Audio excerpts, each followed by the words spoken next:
All right, we should be live, and we should have verification of that, and the fact that the audio is working, as well as some portion of the video. We should be live, and there we go. So we're all set. Probably we'll play some of the Sean Carroll, Joe Rogan thing, just as a generic example of the modern physics's explanation for kind of just their irrational way of it's just a perversion of language and logic. Um, somehow trying to make up into down, and just really you shouldn't be trying to do that. There should be a log in it or something like that. All right, so a couple of comments. Really, the comments are just quite useless. All right, so this guy commented on a Tesla video where I was just pointing out how Tesla was not the miracle worker or something. Anyway, this guy is just wrong after saying the only type of power generation is AC. I didn't say it was the only kind of power generation. I said it's the only way you make a generator, a motor, a rotor, is it has to basically produce, it has to collapse and then energize a field to be able to create current. You have to accelerate the electrons. And if you don't collapse the field is essentially saying it's essentially pushing the electrons in one direction, pushing the protons in the other direction. How to say that? Yeah, that's probably the best way to say it. It's compressing electrons in one direction, compressing protons in the other direction. And the problem is that nothing can move once you do that. So you have to allow the field to collapse for everything to go back to normal so you can pressurize again. So it's just pressure. And the only way the system can work is that you have to create the circumstance where there's electrons to push. You have to let them in, so to speak. And so that's the way DC generators essentially create an alternating current. It's not constantly on. It's on and off, on, off, which is alternating. Anyway, that tells me all I need to know. So it doesn't provide a link to this DC generating power, this form of generator that produces pure DC. No, just more asshole. So he calls himself the guitar czar. Just such an arrogant thing in this. Who would call themselves that? In a world where there were real, real czars of guitar, and he thinks he's one of them. Amazing. I bet he's not. So I think we can just say fuck off. Yeah, I think we can say that. Yeah, fuck off. All right. Just useless comments. There's no counter argument, just some declaration that, oh, you're ridiculous. Yeah, well, why don't you prove it then? If I am. It should be easy to prove, so why don't you prove it? Anyway. So Zach Olson says, so going back to what you were saying about Jupiter pulling out particles that reach us, putting out particles that reach us, I didn't say that at all. So, it's just, the people can't pay any attention. It's just quite hopeless. The sun obviously does that, not Jupiter. If there are photons coming off of Jupiter that reach us, but it doesn't really count as particles, I don't think. If our magnetic field is essentially protecting us from radiation from the sun, that is high energy particles, do you believe someone would be safe outside of it, being in a spacesuit alone? They're not even safe in a spacesuit inside of it, frankly. High up the higher you go in the atmosphere, the less safe you are. So the atmosphere is also providing protection. So it's all layers of protection. And it all depends on what you mean by safe. dying in 15 minutes or versus dying in 15 years. I mean, that's how radiation works. So yeah, you're not going to die instantly, but you're not going to be very healthy.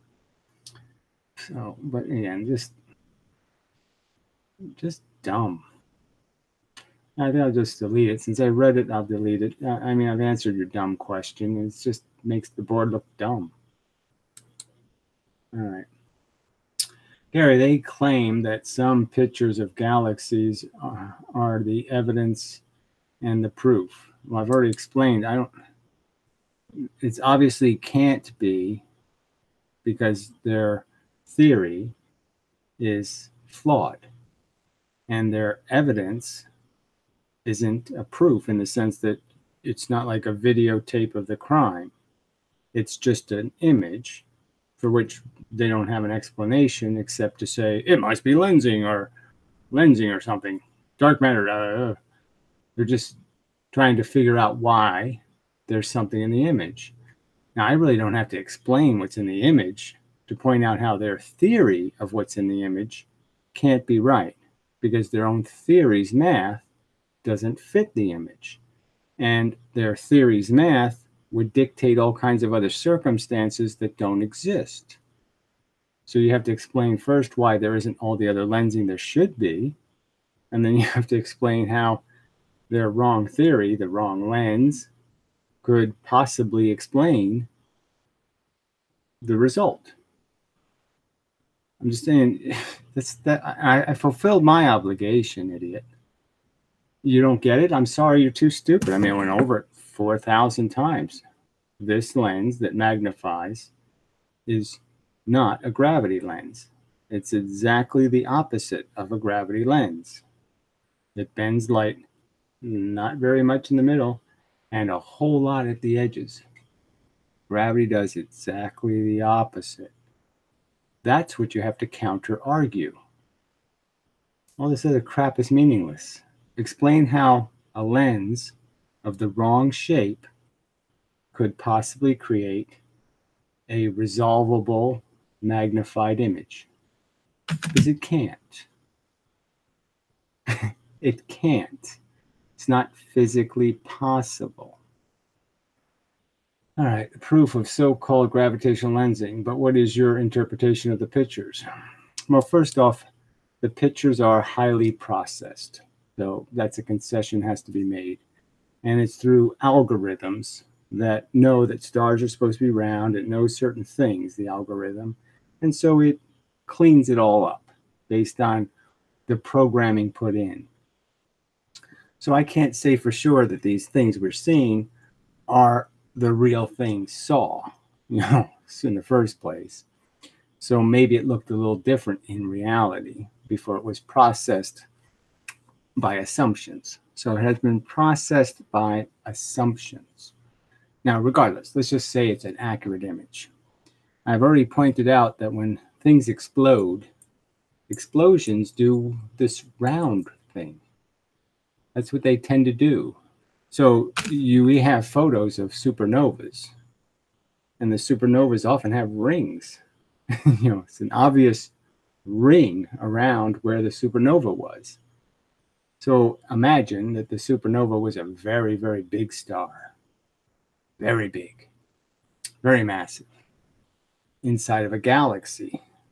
Well, it's reasonable to speculate that if one of these very dense black hole-ish things supernova, that is exploded, that it would push the other bits out like a ring, and pieces of it would fly at different speeds, and so it would get kind of sloppy and uneven, just like smoke rings.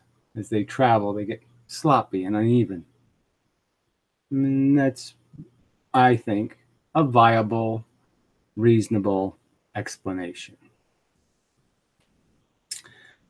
These comments, just wow. That's coming from Mayul CS, who doesn't make great comments either. So I have to say just wow to that too. Just wow. Hypocrite much. But yes, they are pretty poor comments. So we'll move on. That's all we got. Sorry, hot here. Hot. 85.8. And I turned the fan off as a courtesy to you. So anyway, so let's do I guess we'll just do the Sean Carroll thing, because there's lots of grounds for ridicule. All right, so they spent the first hour and 10 minutes not really talking about physics. So this I really hate.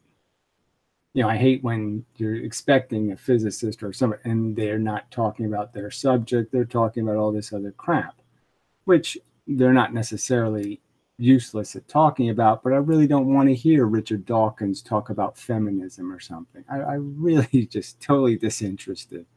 And I really don't need to hear Sean Carroll's opinion about race realism or something. I just couldn't care less. But anyway, so they did a whole hour on just technology, and most of it having to do with genetic manipulations and such, and how a lot of talk like transhumanism, like, oh yes, we're going to be able to create synthetic parts, or will enhance our longevity, or stop aging, which would all be little swell things, but they don't fix the game. It's never going to be a good day to die. Guess what?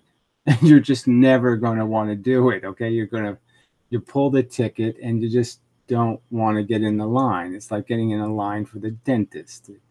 You can just say, I don't want to do it, and just walk away. Then that's what you're going to do, is try to walk out of it. You're just going to try to say, I don't really want to do that.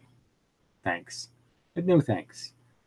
So this is all just horseshit. It doesn't solve the fundamental problem. And we've already seen that as a pattern in human behavior, where we're using our technology to extend our lives, but the quality of that life has substantially deteriorated.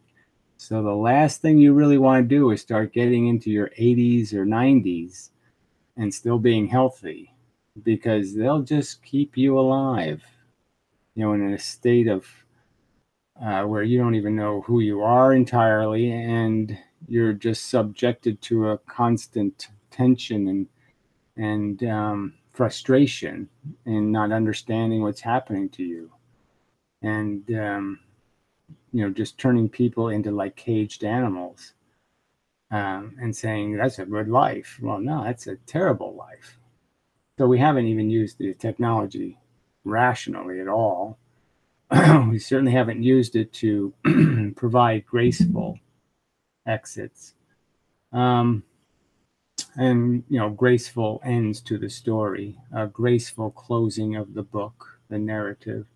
Not the focus at all, because of these wishy-washy, mushy conversations about what we are.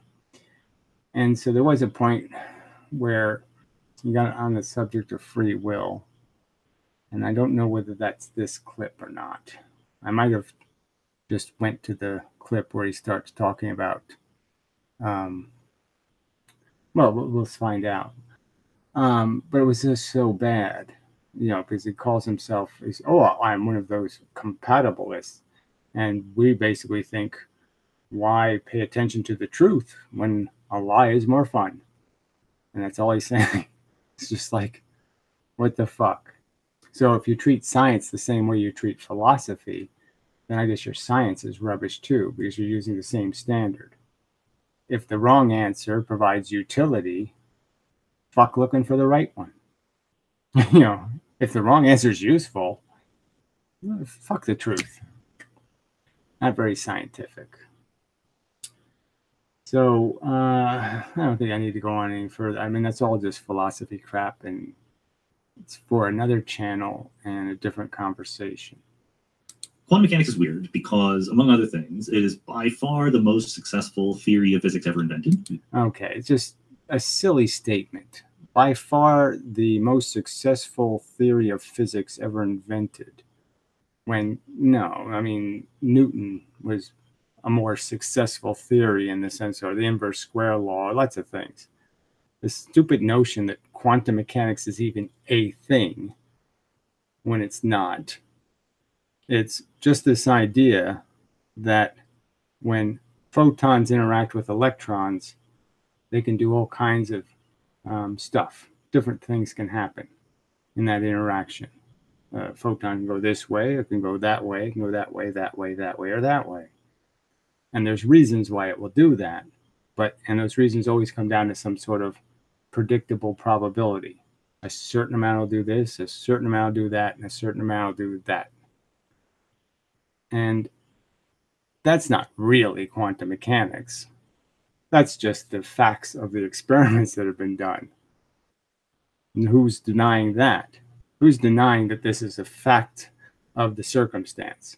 Photon goes into a complex environment and complex things will happen to it. Wow. Now, again, that's not quantum mechanics. And that's the successful understanding. That's the thing, okay? Like understanding that air is thick. You know, do I say that, well, the theory that air is thick is the most successful theory, you know, in the history of aeronautics? Well, duh. Yeah, but it's not really a theory, or is it, right? It's kind of just an obvious observation. Air is thick. And air's thin. There's thick air and there's thin air. You don't call that something and then say it's the most successful thing ever. It's just propaganda. Disgusting propaganda. Tested it to enormous precision. There's no enormous precision at all. The double slit and single slit experiments don't have explanations that are consistent. Huygens principle isn't consistently applied. The single needle experiment is basically duplicating the single slit experiment, which is basically the two surface experiment by rational definition. And the pattern doesn't match the mathematics. It isn't accurate. Okay, it's, as a generalization, it's close, but it's not really accurate. The math predicts something that's different than what is actually produced. And yet they talk about like, no, it's perfect. And every time we test it, it passes. No, it doesn't. And again, the test isn't some, quantum mechanics isn't one formula, one thing. You know, it's a different formula for each circumstance. Right? There's zero evidence that quantum mechanics is in any way not right. No, there's plenty of evidence that quantum mechanics isn't right in the sense of what you claim to be the causes of quantum mechanics. There's certainly no dispute that photons are manipulated by matter. When a photon travels in the proximity of material things, they behave differently. That's understood. That's quantum electrodynamics. That's just the ABCs of interactions between atoms and photons. And we understand that most of those interactions have to do with photons and electrons. You don't need any complex, phony QM bullshit to understand that to be a truth. That isn't owned by quantum mechanics. That theory could have been owned by Newton if he had a few little tiny details, and he wouldn't have come up with this spooky action at a distance crap. And he wouldn't have. But we don't understand it. We like, not just people on the street, like professional physicists don't know exactly what quantum mechanics says. Yes, you don't have a definition for what quantum mechanics is. Okay, there's no standard definition. It's clearly not a description of causes. It's a description of products. And of course, yes, the products aren't in dispute. You can polish glass and change its reflectivity. No one's disputing that. You can change the density of a substance and change how fast a photon will travel through it. There's lots of things that aren't disputed. What's disputed is your claim that a specific function is the cause of those things. And yet he's going to just back away from the fact that quantum mechanics isn't about the claims of cause. And that's entirely what it is. It's saying photons are a wave. They don't have any evidence it's a wave. They don't have any proof it's a wave. They just claim it. So how do you practice it? Well, we have a recipe. We have a black box, right? The way that Yeah, there's no recipe. They have a black box. The black box is any experiment, okay, where photons go in, matter is in the box, and photons come out. And the box can be layers of glass. The box can be slits. The box can be a crystal. The box can be anything that will essentially test the photon, put it through some sort of obstacle course. And for each obstacle course, there'll be a different formula for the possible results. But they all claim that those possible results are because of some randomness in the universe, rather than some complexity in the matter. I put it in the book is, imagine you had a website you could go to and you would say, if I threw a ball with a certain velocity in a certain direction, how far would it go? And it would give you the answer right away. Depending upon Is the that, answer. yeah. Yes. And why, again, this is not complicated, right? Because that we can test, we can do the experiment, we can see it happen. And clearly with a baseball or something else, we can eliminate all this quantum crap. Quantum crap isn't going to decide anything. Okay, so we won't be bothered worrying about any kind of random crap. But you put all the details in, it gives you the answer. Does that count as you knowing the laws of physics? No. You just have a black box, right? Right. Well, that's what. So again, it does sort of count as knowing the laws of physics if you do the experiment and then do a little bit of deduction about why it works that way. So, I mean, if I have a piece of wood at an angle and I throw the ball at it and it bounces off at an angle, doing the experiment provides me with knowledge, and I'm going to be able to deduce why the ball bounced in that direction. So it's stupid to say it doesn't give you the answer. It's a fact, the result, and combining it with other examples where I tilt the board at different angles and get different results will sort of point to why is the ball changing which way it goes. Oh, because the board can move. Quantum mechanics is right now. If we set up an experiment, we can say what the probability of every answer is going to be. We can say what the probability is going to be. So again, but each one of those is a different formula, and every one of them is for a different physical reason. So just as I could argue, there's a difference between the experiment done on photons, the two-slit experiment, and doing the experiment on electrons. Because you could logically understand that there'd be a difference between how photons interact with electrons and how photons interact with, how electrons interact with electrons. The interactions would be similar, but they're different. Electrons don't hit each other. They bounce off each other's fields. And again, I've sort of explained that's why the electron pattern is so smooth, is because electrons aren't doing a digital thing. They aren't deflecting at specific angles. They're deflecting kind of smoothly based on their momentum going in and how close they are to the other electron.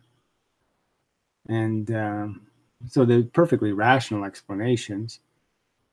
And again, no one's disagreeing with the obvious fact that electrons hit each other, quote unquote, and they have a probabilistic outcome in the sense that if the electrons are 1 millimeter apart, or they're a half millimeter apart, or they're quarter millimeter apart, or they're an eighth of a millimeter apart, as you make them closer and closer, you change the amount of deflection that will be created. Just like if I was throwing something into gravity and I throw it close to the sun, then it deflects more than if I throw it further away from the sun.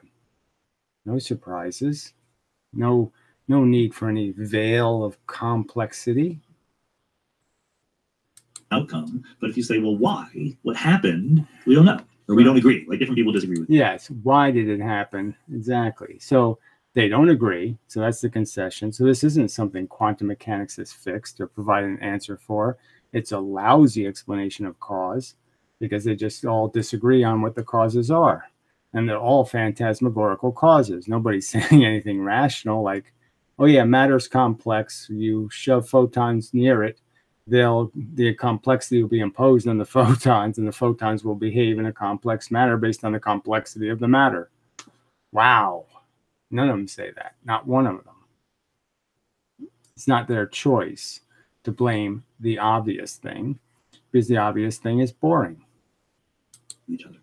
And so this version of quantum, there's different versions that try to answer this question: what's really going on beneath it? So why do you see, even the way he says that, there's different versions of quantum mechanics, right? He just says it's the most precise and predictive and greatest theory ever, yet it has different versions. So you don't really mean it's different versions of quantum mechanics. You just mean there's different wacky explanations for these simple consequences. We have a kind of a simple consequence on-off pattern. I mean, the simplest pattern in the universe, on, off, on, off, on, off. And they're talking all this complexity to explain a pattern that's simple. I don't think the answer is complicated. The surface, right? What's the deep down story of the world? Yes, the deep down story points to photons travel from point A to point B in a dead straight line at a dead constant speed unless they hit an electron. That's the only reason they don't do that. Nothing else gets in their way. A proton, but they're less likely to hit a proton. And one of these stories is the many worlds interpretation of quantum mechanics.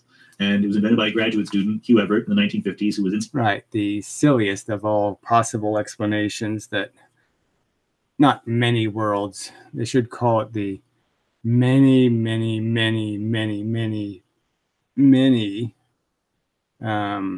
times many many cubed many times many worlds theory, because every single time anything happens that's in a happening, that is, a photon terminates, a new universe is created. Many universes are created. A new universe for every single possible place the photon could possibly go. There's a new universe. And we just happen to be in the one where none of those wacky things happen. Those wacky things that are possible but not really possible. It's just horse shit. To be kicked out of physics. Because, Really? Yeah. Oh, yeah. There's a long, unglorious history of people trying to think deeply about quantum mechanics and being shunned in the community. Yes, that's right. But no big deal. Yeah, it's a long tradition. Just more, instead of saying this is really bad and I shouldn't even do any kind of shows about physics without pointing out how we're closed-minded as a group. We have no intellectual integrity. We just shut other people up. We just shut down all other conversation that doesn't fit with the fact that we're selling unicorns. And anybody who's getting in the way of selling unicorns has to be destroyed. And maybe you should fix that, jackass. Instead of sitting on your ass and doing your little laurels and selling your little fucking books. Fucking cunt.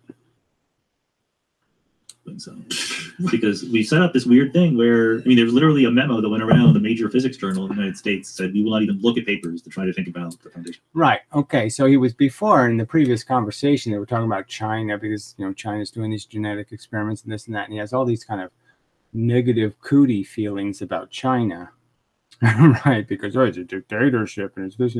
And he's part of it. He's part of that dictatorship. He's part of a controlled little society that's fucking with the ignorant masses. Hypocrite. Why don't you Tiananmen Square, buddy? Why don't you protest in some sort of real way?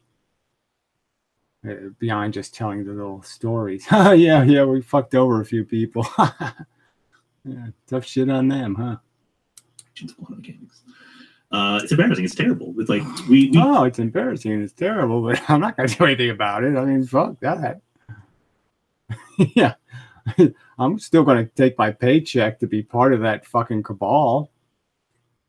We need to do like real work, like shut up and calculate. You know, we need to build bombs and things, not think about the nature of reality. Right. So exactly, we need to build bombs and things. So that's a little spooky that he would even say that. Is it just sort of what that's what these people really they're doing? They're saying, what kind of military crap can this be used for where I can make big bucks, you know, making murder weapons? Maybe they are that cynical. And we're letting these assholes define the truth. Which I think is very much antithetical to what physicists should be doing. But anyway, Oh, yes. But anyway, I think it's antithetical, but, I'm part of the game. I'm living a good life as, part of that ivory tower, mudslingers. anyway, so what many world says is, well, so when we do talk about quantum mechanics, so let's say we had a qubit, you have a spinning particle, right? We have this combination of spinning clockwise and counterclockwise. So we call that the wave function. Yes, we call that the wave function. So there's no evidence about the spin thing, right? That's just usually a metaphor for some other thing, like polarization or something. But anyway, let's let him play with his game. Wave function is just, it's 10% clockwise, 20, 90% counterclockwise or whatever. So to every possible measurement outcome, you give me a number. And that, all right, so let's understand, photons don't have any of this measurement shit. They don't have any of this variety crap. They're just the same old generic crap over and over and over again. And the only thing that's making the photons do something different has nothing to do with the photons. It's everything to do with the environment that's doing this, that the photons are going through. And this motion can be broken down into this.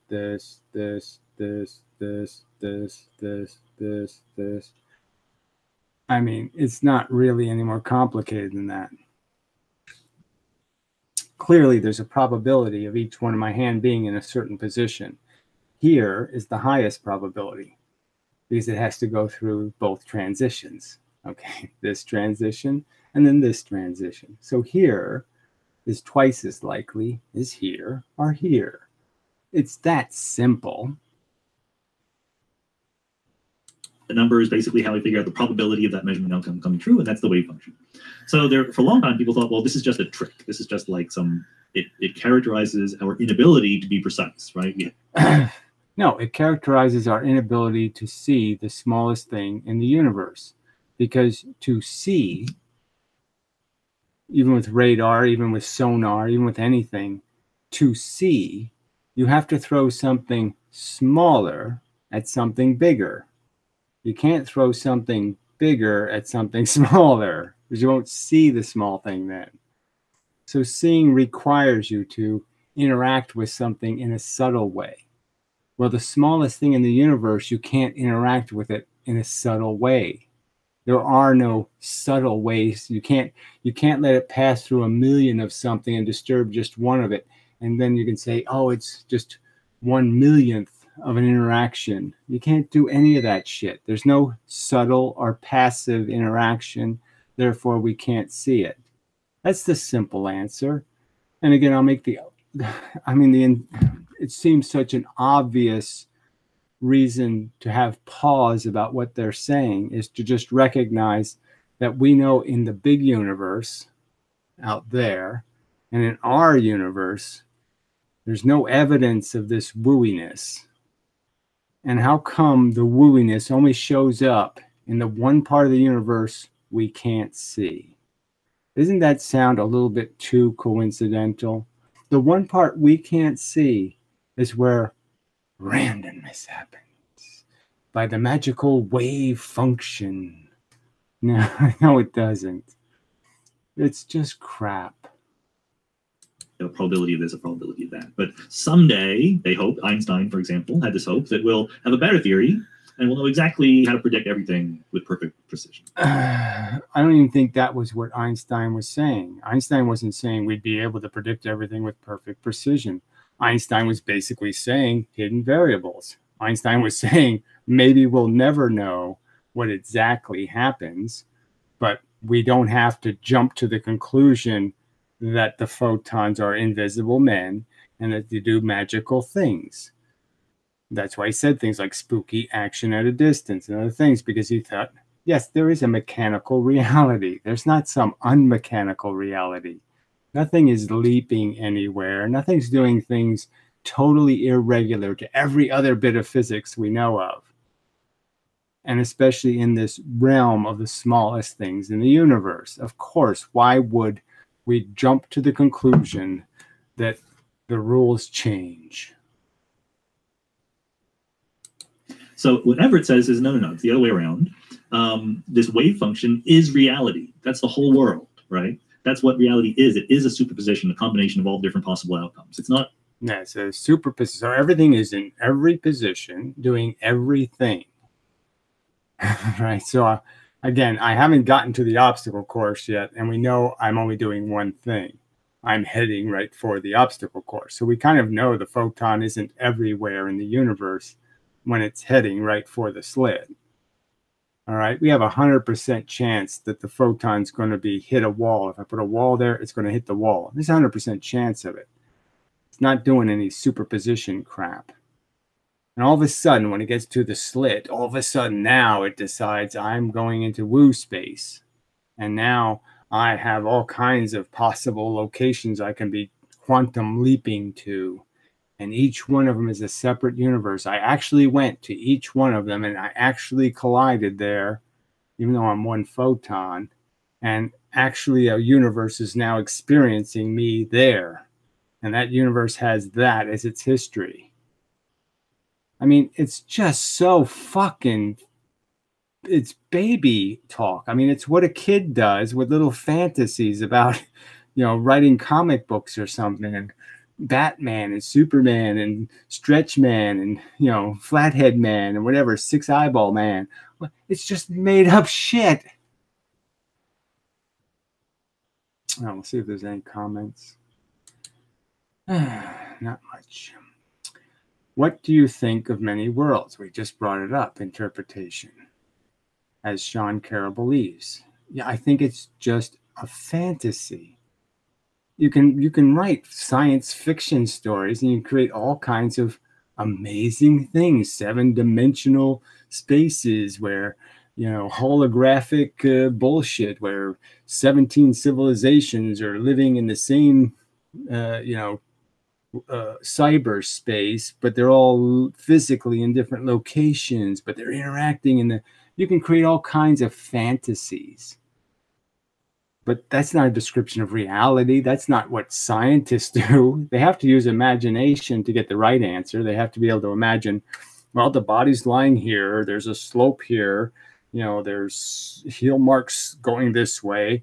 There's a banana peel over there. Oh, he slipped on the banana peel. The banana peel flew in the air and landed over there. And, they can dissect it. Now, you can choose to dissect it rationally, or you can choose to say, no, it wasn't have anything to do with the banana peel. That was the invisible man was eating a banana. And then he walked up to this guy and whacked him in the back of the head. And, you can make up a story. That's all these fuckers are doing. Any one outcome. There's no such thing as where the electron is. It's all spread out. So again, this thing where they've it was bad enough when they just talked about photons being quantum leaping, but now they're doing it to electrons, and then they're doing it to atoms, and there is no evidence. Again, if you really look at the evidence, the patterns completely change as you make these things bigger. Why this coincidence that when I make the things bigger and bigger, the pattern gets less and less precise and less detail? Isn't that a rational explanation? Like if I started, what's a good, I could throw golf balls through a window, and I could throw baseballs, and I could throw watermelons, and they'd all make holes, but the hole gets messier and messier the bigger the thing gets, something like that. And the problem with that is that when you look at the electron spinning, you never see it as a combination, spinning clockwise and counterclockwise. You always see one or the other. And Everett says that's because you have a wave function. You live as a superposition of different possibilities. And when you look at the electron, what happens is, before there was you, and there's an electron in a combination of counterclockwise and clockwise. Afterward, there is the electron was spinning clockwise and you saw it spinning clockwise, plus, that's 10%, then 90%, the electron was spinning counterclockwise and you saw it spinning counterclockwise. And both possibilities are real, but they're separate. They've branched off from each other. They've gone their own ways. They're separate versions of the world. Separate. Right. So the same thing makes new universes. It's a reality in multiple universes. I mean, wow, this doesn't just sound like a completely made up pile of crap. I mean, and people fall for it. I just don't understand how anybody could think this is reasonable. I just don't. Without substantial evidence. Like I said, they have absolutely no evidence of any of this happening. All they have is a consequence. You know, if I spin this thing and I bounce light off of it, there'll be a probability of where the light's going to end up based on the spin. That doesn't require me to make new universes. Copies of reality. That's why it's called the many world interpretation of quantum mechanics. Oh. Possibilities is always a big feature. That's the thing that people are constantly discussing. Yes, and that, that's where he got into the so the free will bit was missing here, I guess. Well, maybe it's now. I don't well, maybe we'll see. There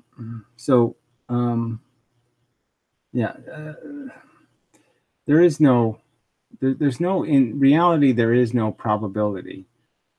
It's always there's a one course and it's going to follow that course and each event for strict reasons. And we only use probability because we can't see the variables. But the variables exist. They're really there. And just understand, these guys are telling you there are no variables. The matter creates no influences whatsoever. It's irrelevant to what the photons are doing or the electrons. And it's like, why would you have that intuition? Why would you think the matter is irrelevant when you know it's made out of electrons?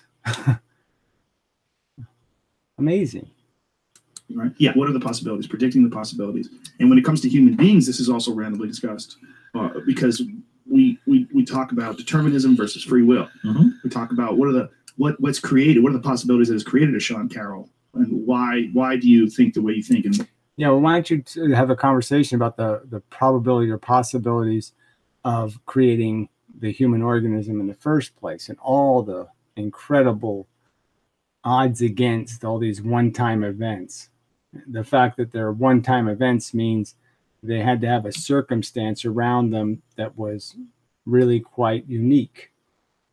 So it just didn't happen, where cells consume another cell and it becomes the nucleus of the now mega cell. It only happened once successfully. That's it, one time. Lots of one-time events that our history is made out of. And, gain some distance from this perception that the universe is making living things, because it's not. why are you going to say the next thing you're going to say? And is it, how much of it is biological? How much of it is your life experience? How much of it is information that's dancing? Yeah, well, of course, it's all just physics. And now he's going to concede that it's all just physics. And he's going to say the amazingly hypocritical, duplicitous, disgusting thing, that he doesn't care what the truth says. The truth isn't any fun. Fuck the truth. That's all he's saying. You had, how much of it is you interacting with me? The last thing that I've said to you. Yeah, so I was on Sam Harris's podcast. We had a long conversation about this because he is very anti-free will, and I think that I disagree with him, but I don't. Yeah, so he just says, I don't care. So this is like a fundamental question to our function, is recognizing as a computing device, as a machine, a robot, recognizing you're a robot. This would be a great piece of awareness, knowledge, a piece of knowledge that says to you, I've been programmed by things that were arbitrary and erroneous. They didn't have a plan. There was no intention. There was no thought that went into my programming. And so that most of my programming could just be brain fart bullshit. And that I should analyze these programs, you know, my needs and what drives me and how I'm scheming and what I'm scheming for. And all of that would be very good for me to analyze and see if it has any integrity at all, whether I'm doing anything at all that could ever be called honest or decent or usefully motivated or productively motivated or anything, that I'm a well-functioning machine, because I haven't been designed to be a well-functioning machine. I've been designed for a specific task, which is, you know, get yours, okay, almost at any cost. Steal it wherever you can, exploit wherever you can, manipulate wherever you can to get yours. And maybe that isn't a great program to be running. I mean, it's a hugely important realization to realize you might be a piece of shit, that everything that you think is important really isn't important. That's a hugely important conversation to have with yourself as a test, to say, oh, do I really know whether I have any integrity as a thinking machine, whether I have any integrity as a functioning mechanism in the world? Am I making the place a better place, or am I making it a lesser place? Am I causing more harm than I am preventing harm? What am I doing here? How am I functioning? Hugely important thing for anything that's going to be manipulating things, to recognize they have an obligation to defend their programming. Defend your life is defend your programming. Care, I think it's kind of boring, to be honest. Do you think it's boring? So he thinks it's boring. so he doesn't care, and it's boring. Amazingly stupid thing for somebody who thinks he's smart to say. I think it's boring because, here's why I think it's boring. Because there's two questions. One question is, how does the world work? The other question is, what words should be attached to how the world works? Oh, yes. Now turning into some sort of semantics thing, like it doesn't matter. It doesn't matter whether we're badly programmed robots or whatever, freely motivated. I don't know even what the free thing would be. We're free from having to learn. Oh, no, I don't think that's possible to say. So I don't know what the fuck we would do with that free word. But yeah, like we're somehow self-made robots. Not even close. And the first one is interesting. Yes. The second one is kind of boring. I see what you're saying. Yes. The semantics is boring. So that's right. The first question is interesting. So why don't we just get to the causes, get to the physics? And the physics basically just says we're just in this process of we're just meme replicators. And we replicate the memes sort of kind of badly, logically. We don't do logic very well sometimes.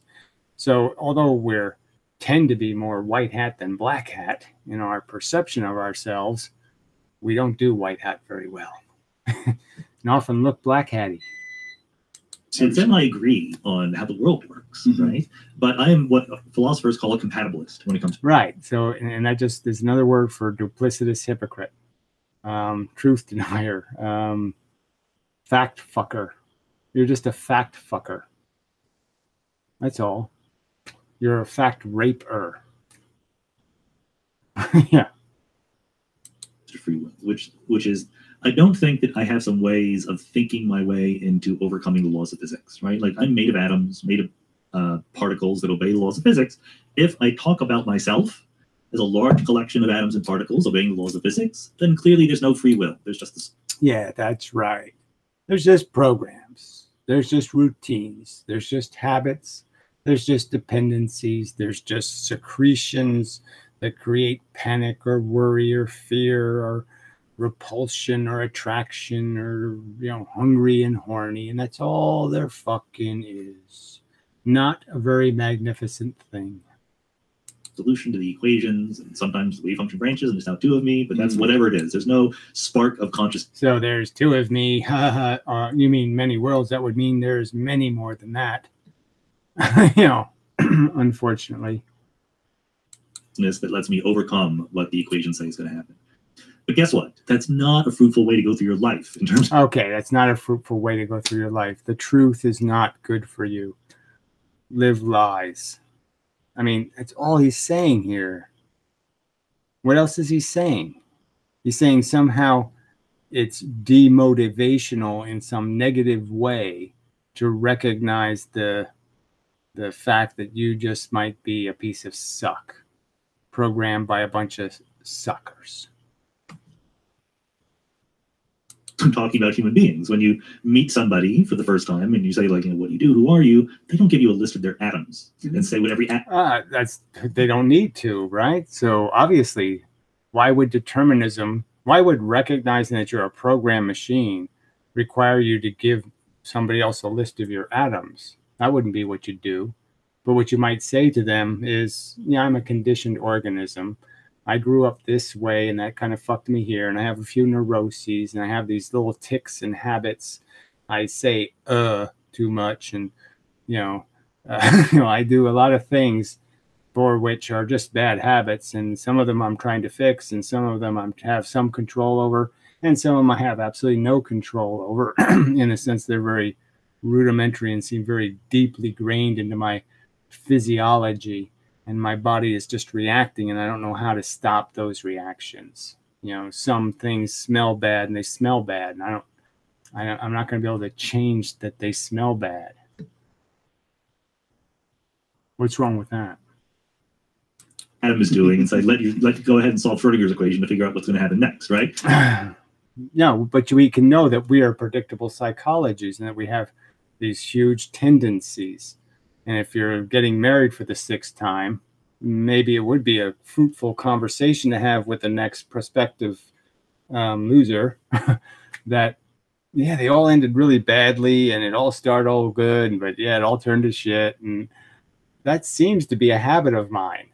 And so, unless you think you've solved the problem, maybe you should recognize there's a problem and you're going to end up on the wrong end of a duty stick. You tell a story. You say, like, you're a person, you grew up in a certain place, you have a certain job, stuff like that. Exactly what you would do if you're a determinist. So again, determinism has nothing to do with this baby talk. Determinists don't sit there and say, again, account for the placement of every neuron. They would account for the fact that I have herpes, They can give you a physical list of the circumstances, how life has built you, what it has done to you, where your scars are, both physical and psychological. Asshole. Dramatically condense the information about who you are into a few salient points. Right, and exactly what a determinist would do. Just absolutely no difference. So again, this is just such straw man bullshit. Like somehow he has demonstrated why you have an excuse to be a compatibilist, where you pretend that the facts aren't the facts. You're just a programmed piece of meat, period. And your programming, generally speaking, sucks. It's consumption, reproduction, cannibalism, addiction, or addiction, parasitism. Crap. Your programming is crap. And among those salient points are, I am a person who thinks and makes decisions. Every person in the world, no matter how... So, yeah, and that's just kind of a lie, right? What you really want to say is I'm a scheming animal. I have desires and ambitions and aspirations and there's another word for need, but what the hell would it be? But yeah, I have those things and I scheme, okay, for their gratification. And I often don't give a fuck if a few old ladies get pushed into traffic. Anti-free will they are, talks about people as if they make decisions. And the reason they do is because that's how people are. That's the best way to talk about people. It's not like just a compromise. So again, they do make decisions. The point is they don't make choices. They make decisions. They process information. Their brain reacts to it. That's the decision. It's a calculator. 2 + 2 = 4. It's a decision. It's not a choice. You didn't choose 4. You decided 4 is the answer. If you don't know the atoms and molecules in somebody's body, and you're not infinitely computationally powerful, so you can predict the future. So again, more absolute horseshit. It has nothing to do with recognizing determinism. Determinism doesn't mean I sit there and know exactly how every bit of stimulus is changing my adrenal glands and pumping tension into my psychology, and therefore making me think about dark things that are associated with pain rather than thinking about fun things associated with fun things. I don't have to do all of that crap to be a determinist. Just horse shit. Then it's correct to talk about people as agents who make decisions. We call that free will. I call that free will. Most philosophers. So agents who make whatever that was, free decisions, they say, makes decisions. Yeah, clearly we're agents in the sense we're individual need machines.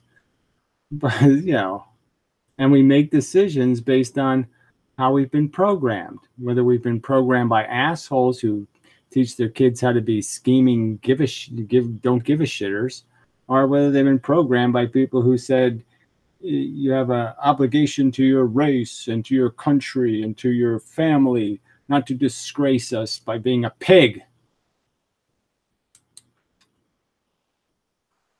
We call that free will. I call that free will. Most philosophers call it free will. If you don't. So again, just absolute horseshit. I'll play that over and over again. To play a game like this with something so fucking fundamental. Again, the word free makes absolutely no sense, because even if we had a controllable will, that is, I could control my will. I could will myself to will myself differently. I could control myself. I could will myself to have different wills. Free is idiotic. What you would want is a refined and rational will. You would want a well-educated will. You wouldn't want it free from being well-educated. You wouldn't want it free from knowledgeable. You wouldn't want it free from responsible. You wouldn't want it free from careful. You wouldn't want it free from diligent. You want it free from all the good qualities that build character and functional integrity.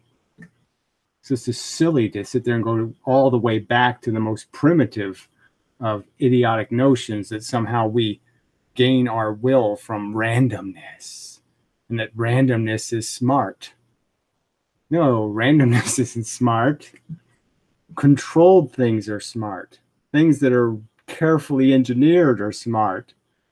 Not fucking random. It's terrible. Person, you grew up in a certain place, you have a certain job, stuff like that. You dramatically condense the information about who you are into a few salient points. And among those salient points are, I am a person who thinks and makes decisions. Every person in the world, no matter how anti-free will they are, talks about people as if they make decisions. And the reason they do is because that's how people are. That's the best way to talk about people. It's not like just a company. Yes, making decisions by processing them exactly through your determinism. Processing them through the fact that you have conditioned preferences and tastes and traditions and history, and you're processing it through that controlled environment. Not a free environment, a completely controlled environment of exposure. It's so dishonest. Like if you don't know the atoms and molecules in somebody's body, and you're not infinitely computationally powerful, so you can predict the future, then it's correct to talk about people as agents who make decisions. We call that free will. I call that free will. Most philosophers call it free will. So I think it's a lie that most philosophers call that free will, because most philosophers, I think, recognize that the free will is just babble. It's baby talk. Absolute nonsense. The free part is idiotic, because why would I want my will controlled by freeness? I want it controlled by practicing the piano. I want it controlled by reading the books. I want it controlled by an environment that is likely to produce knowledge on the subject. I'm not going to be able to read comic books and know physics. Those two things aren't going to go together. Those are the rules. That's the fact. Why would anybody who takes the truth seriously use the word free will and think it makes any fucking sense? It's nonsensical baby talk. I mean, it's disgusting baby talk in the context of, again, this conversation has been happening for hundreds of years, and people have finally gotten to the point where they can have it a serious conversation, and this asshole wants to drag them back to baby talk. Disgusting. I mean, why doesn't he start defending religion now? All right. It's just like the Mandela effect. It's not my memory deteriorated. Everything else changed to fit my views. I don't know how that's, I don't know. The many worlds thing, that is. I don't think you need to talk about, to recognize many worlds is just a completely made up science fiction answer. Again, it's just as bad as Columbo, right? If they made a Columbo episode where Columbo said, boy, I don't know, this is confusing. Maybe the Invisible Man did it, right? And then he went out and decided, well, yeah, the Invisible Man could leave footprints because he could wear, boots and, or he could move the boots like feet. The Invisible Man could do, waste his time talking about how, well, sure, the Invisible Man's a great answer. I think maybe the Invisible Man did all the murders. And so Columbo finally says, I have to get all those people out of jail that I convicted because, it was probably the Invisible Man who was just framing all of them. And they never killed anybody. It's that bad. This is a bad show, physics. Really bad show. It's stupid. Just like a Columbo episode where the Invisible Man did it, that's how bad this physics is. If you don't want to call it free will, be my guest. I don't really know. It doesn't really matter. I agree with what you're saying. I think that I don't want to call it free will because I'm a little petty booger head. No, I don't want to call it free will because it's a preposterous lie. It's insane, stupid, vacuous. It has no scientific integrity. It has no logical integrity. The word free doesn't mean anything outside the confinements of your imprisonment. I'm glad I'm imprisoned by the knowledge that 2 + 2 = 4. Why would I want to be free to think 2 + 2 = 3 or 7 or 700? Why would I want to be free to be stupid? makes a lot of sense. And I think that really simplifies a very complex issue. I just, no, again, more just rationalizations for baby talk, just religious, hopey, silly, we're not robots. No, we're compatible bots, which is the same thing as a robot, except we have a different name. It's compatible bot. I mean, it's a fucking, God, you're just wearing pink panties, you fuckers. This is girly philosophy. When I looked at it, and I've had this conversation with Sam as well. Sam interviewed this douche? Oh, fuck. The world is so fucking hopeless. I totally see his point, and I think he makes 100% sense. It's just, there's no... Okay, right. So then why don't you just say that to Sean Carroll's face? Why did you just say exactly the opposite? I think free will is fine. I think it's all great. Blah, blah. Well, I think Sam Harris is completely right that it's a lie and it's a pile of crap. So why are you all living in crapitania? Why don't you fucking grow the fuck up, take off your pink panties, and become real men and deal with the real world? We are fucking robots programmed by a brainless system. Fuck. We're programmed by stupid fucking events. Your mother stuck the thermometer a little too far up your ass. right? That's all. You had a cold. She wanted to take your temperature. She shoved the thermometer a little too far up your ass. And all of a sudden now you have a trauma of some kind. And for the rest of your life, you're a fucking butthead. You know, merely because, oh, yeah, the thermometer went a little too far. And you went, oh. That's what we are. Arguing with it. I really think it's very rational, that approach. But I also think that it's... Oh, but I'm going to just completely say exactly the opposite now. So I'll say one fucking thing and then I'll just fuck the truth and I'll just say some other truth. God, you people suck. Oh, God, I just can't stand it. This planet sucks. What a shithole. Not a working brain fucking anywhere in sight. Hypocrisy, duplicity, girly baby, mushy, fucking shiny, glitter, rattly, Teletubby shit.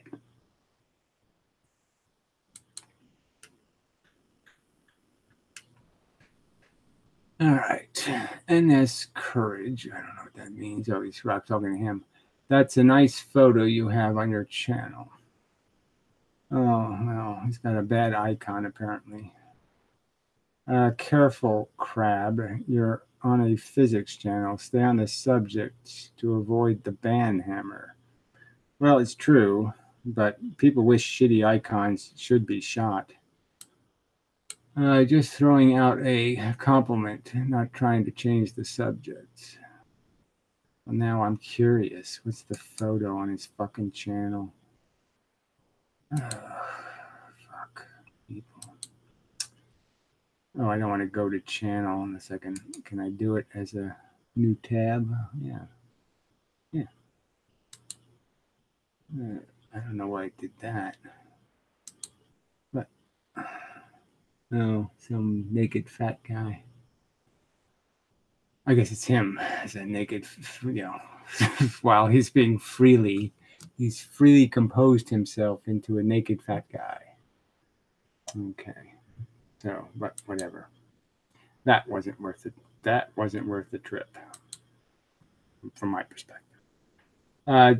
So anyway, yes. So yes, that is off the subject. It's off the reservation. It's off. It's off. It's like fish that's off or something. It's just off. Don't go there. Don't do that. Where was I? Play the video, Gary. Very much like what we were talking about earlier, that it's not necessarily just a 1 or a 0, but it's a combination of these things. Free will, they're a combination of these things. So again, just more little baby talk. Like somehow we don't know that it's a mechanical process and there is no indecision. There always will be a decision. You'll fall left or right. It's never going to just sit on the edge. Just a pile of horse shit. There is some mechanism that chooses to do one thing versus another. There's some computation. There's calculation. There's debate. There's discussion. No, there's walls, and the dice hit the walls. There's no computations, calculations, all this other crap. There's physical fucking circumstances, and they dictate a physical consequence to energy in and the energy out, and it's always going to be determined by the physical structures. Period. That's it. This fucking woo, again, like somehow the randomness or the interchangeability or the blah, blah, somehow all this wobbling somehow makes it for a better result. No, shaking the boat doesn't make the boat sail any better. It's just horse shit. That's a delusion in your head. Oh, if I shake the boat, it's going faster. No, it's really not. There's a thing inside of you, whatever it is, whatever that process is, that's causing you to... I mean, how many times have people stayed up all night going over and over and over a certain idea, trying to find a rational conclusion? Oh yeah, all the time. What is that? Right. What is that? Yeah, that's the competitive nature, right? That's like if no one fed you that day, then you'd spend all night trying to figure out how to get some food. I gotta get some food. I gotta get some food. So you're just chasing some kind of ego thing, some sort of I need it because I know I'm better than this stupid problem and I'm going to solve it. I know. I mean, that's all that is. That's our ego. It's a fucking competition. Something's challenging you and you say, well, fuck you. I'm going to beat the fuck out of you. You're not going to fucking beat me, you little fucking bullshit problem. It's like in programming, this really happens, because you have a program, you wrote it okay, it should work, and it doesn't work. And there's some fucking idiotic error in there, some colon that's not it's a semicolon, some piece of little shitty, stupid thing. And yeah, it'll bug the hell out of you because you're like, I don't want to be beaten by that. I did some good work here. It should fucking work. So yeah, you're going to pursue it like you're pursuing a axe murderer or somebody who killed your wife. You're going to go after that error with a passion because it's fucking with you. It's just psychology, Joe. Normal animal psychology. Is that free will? Is that this is where it actually becomes interesting to talk about the vocabulary we use, right? Yes. Because it becomes see, and I've said this before. Yeah, they just break every word in the fucking vernacular. We don't have any words that mean a fucking thing anymore. The word wave doesn't mean damn shit anymore, right? Waves used to be they had an obligation to be a certain thing, right? Now we have waves that travel in straight lines. They don't spread. They don't do this. They don't do that. I mean, it's just horse shit. Just break all the fucking words. Fucking scientists. Fuck you. Very, very hard to know where to attach the word I or you when you're talking about this. Like no, it's not hard at all. We're obviously a self-contained. We're a brain, an individual brain, and my brain is not telecommuting. Okay, it's not doing any of that super luminescent entanglement crap. There's no entanglement between things. It's a little separate device, and you just use the word I to define the separateness. Clearly, I'm stuck in here with me. I'm not in where you are. So there should be a word for, just as it's rational to have a word for you, obviously there should be a word for what's this. Well, this shit is an I. Big deal. Perfectly rational label. To say, I made a decision. Okay, that's fine, right? I decided to have this. So again, I've already done this part on the other channel, but yeah, you solve the problem by saying me brain. Okay, me brain did it. I didn't do shit. I didn't write what I'm saying. I didn't compose it. I didn't do anything. Brain did it. Brain is a reaction, a bunch of knee jerks. So the 7 billion little knee jerks in my brain came up with that sentence. It's not a bad sentence, pretty well formed, structured, not bad, blah, blah, blah, blah, blah. Because, yeah, some of the stuff actually works, brains. Brains do a lot of really brilliant things. But the stuff we put into them can be really unbrilliant. Can of pure caffeine that you put in front of me and drink it. I could have decided otherwise. So that's the question. Like, does it make sense to say I could have decided otherwise? Yes, if you change the environment. So if you don't put the caffeine in your drink, then you realistically, the outcome might have been different. So it certainly you could have done otherwise if caffeine wasn't in your drink. The outcome might quite likely be different. If you change no circumstance, then there won't be any change.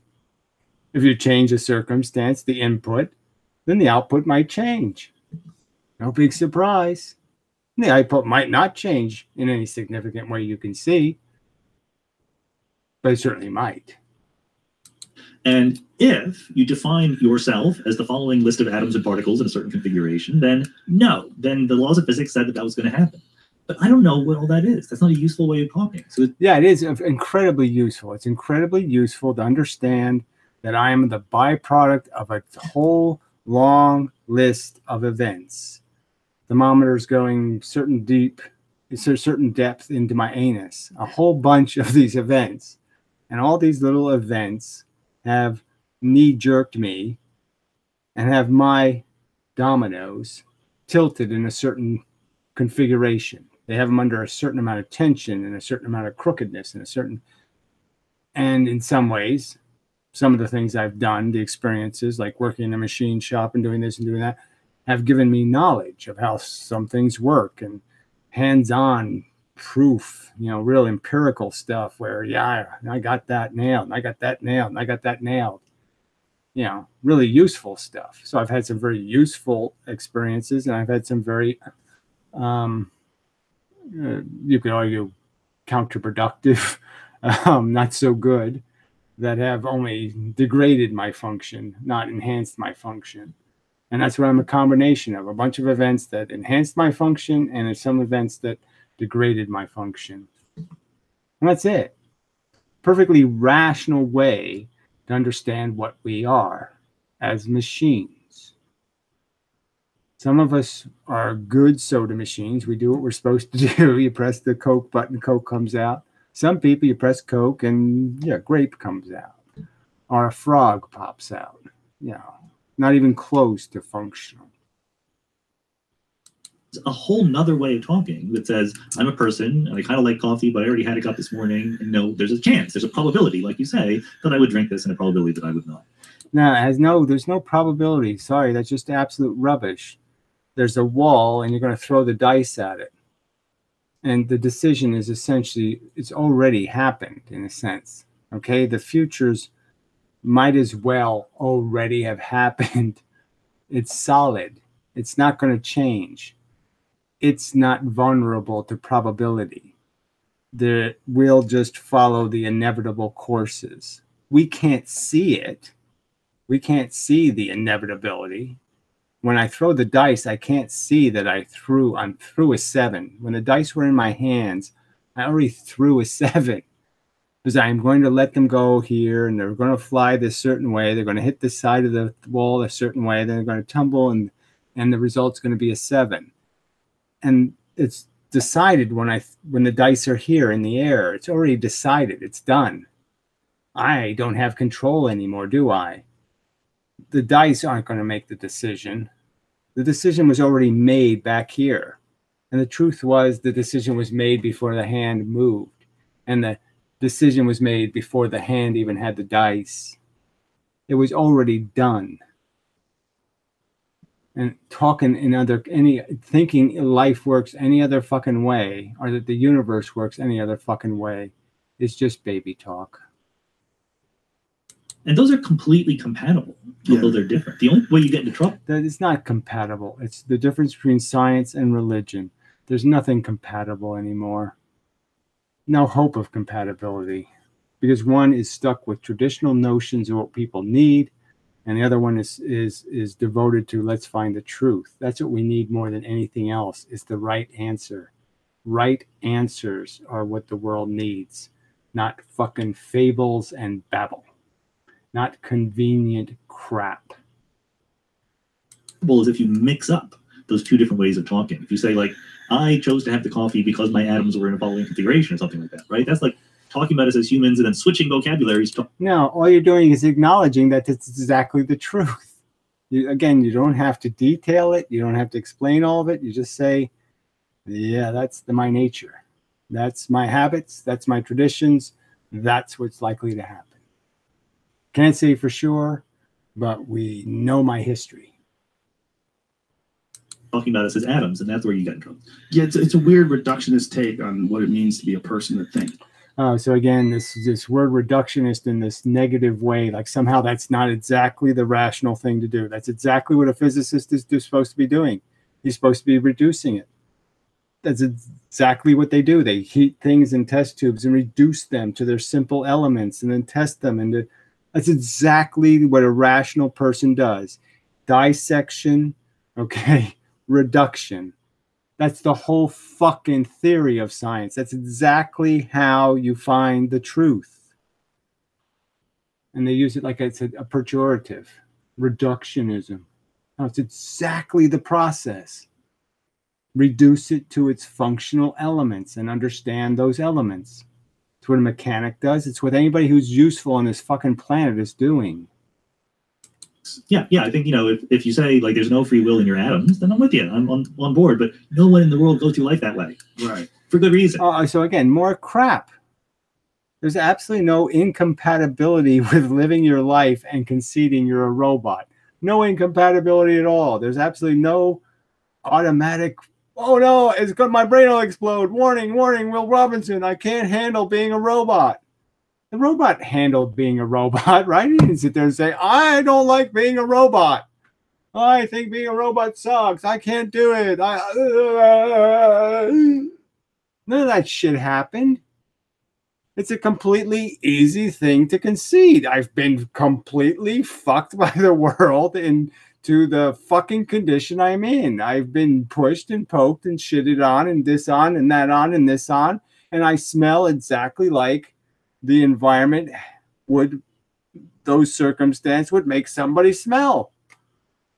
Not complicated, but profound as an understanding. I mean, I can't really tell you how enlightening it is to recognize, oh fuck, this is all imposed on me by assholes. I mean, all kinds of just bullshit, stupid, idiotic circumstances have made me who I am. Maybe I should analyze it. Maybe I should reduce it and look at it and see whether this piece should be in there. And maybe this piece, that's a piece of shit, and this is a piece of shit. Maybe I should now have a program to do some shit cleaning. You want to make better people? Humiliate them. Yes, make them understand you're just a fucking Coke machine. And they never will. It's not going to happen. Yeah, well, and you could break that all the way down to More just horseshit. It never will. Nobody. We're never going to be smart and never going to have integrity. We're always going to just play with baby words, love and stuff. We're always going to do this. Oh, I'm so much in love. Oh, I so much love my wife. Well, and my mistress. And yeah, that 15-year-old student. Fuck you. creativity, right? Like when someone sits down and writes something, like where's all that coming from? Yeah, so I think again, there is an interest. Yes, it's coming from the fact that we had to spend 18 years or whatever in school learning how to manipulate words and to recognize them for their meaning and put them in the right order with, you know, nouns and verbs and adjectives and all. Yes, that's where it's coming from. Exactly that spot. Your indoctrination into it and your practice of it. That's where, how did somebody play that piano? How does their fingers know how to do all of that crap? Well, I guess it's about 10 years of practice. Duh. But Joe needs that explained to him. In question about, you know, how much we will ultimately be able to unpack and understand about that, right? Like right now, the brain is kind of just a mystery box to us. And there's whatever. It's a brain is a mystery box. It's another one of these little mystery boxes. It's many worlding and it's in superposition of your anus is in a superposition with your earlobes and blah, blah, blah, blah, blah, blah, blah, blah. Fucking baby talk. Little girly baby talk. All right. Let's see. I think Naked Fat Dude could contribute in a live room on the Inmendum channel. I don't see why. But I think you already took a look at my videos and found them insufficient for an invitation. I don't know if I did that, but yeah, I don't, you know, on the face of it, I'm saying it's not very encouraging. I mean, you want to show me something that says, wow, this guy's got his brain working.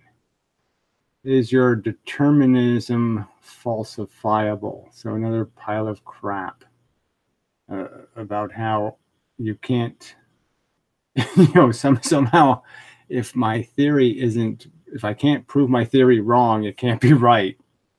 I don't know what that even means.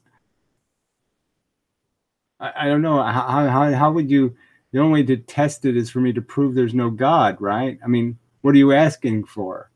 I'm saying the default is a material universe. You're saying the default is woo and magic.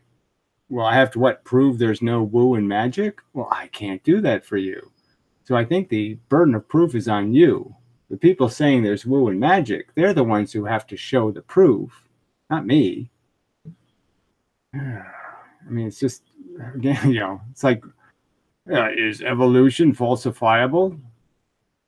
Well, not by any rational material counter explanation, but completely falsifiable by a magic god that created the world 6,000 years ago and decided to put dinosaur bones in the ground just to fuck with us. I mean, people are so useless. Free will seems falsified. So this, I don't know, why would we use this word falsified? How do you make sense of a word called falsified? You either prove something or you don't prove it. You don't falsify it. You don't go into a courtroom and say, have you falsified your innocence? Is your innocence falsifiable? What are you people talking about? You either provide evidence, reasoned evidence, and one of the pieces of evidence is there's no other possible explanation. That's always a great piece of evidence, right? When there's no other possible explanation without invoking the invisible man, that's when you have pretty good evidence. Shit. Isn't the burden on free willers to prove themselves? Their burden is, and the burden is it's not even proof, is to provide any indication of what the word free means. Random will, is that what free will means? I have random will. That is, my will isn't controlled by biology, programming, genetics. It's being controlled by random. Or does free will mean there's a God and he gave me the right will? Is that it? I mean, this is stupid. There's a little God inside of me and he has control. It's a nonsensical concept. The combination of words, free will, is nonsensical. Oh, Jesus Christ. Free will equals being a god. A god wouldn't have free will, would he? I mean, do you think God had free will? I mean, realistically? I mean, it just came out of nowhere. I will create human beings. Oh my God. Where did that come from? I never even knew what a human was. I didn't know nothing about this shit. What the hell's going on? Where did that idea come from? Is that how God works? All of a sudden just shit popped in God's head and he said, holy shit, where did that idea come from? Not being bound by the past frame of the movie. And again, how would that help you? Not being bound by knowing that 2 + 2 = 4. How could that possibly help me? But is there a third or an in-between option? Just completely nonsensical shit. Again, there's no reasonableness in combining the word free without the word from. You can only have a free from. You can't have a free without the free from. Free from what? Free will depends on what country you live in. Oh, fuck you. I don't think you can be an in-between God. I don't think that even makes sense anyway. I don't think free will depends on country you live in. I don't know why you even respond to something as stupid as that.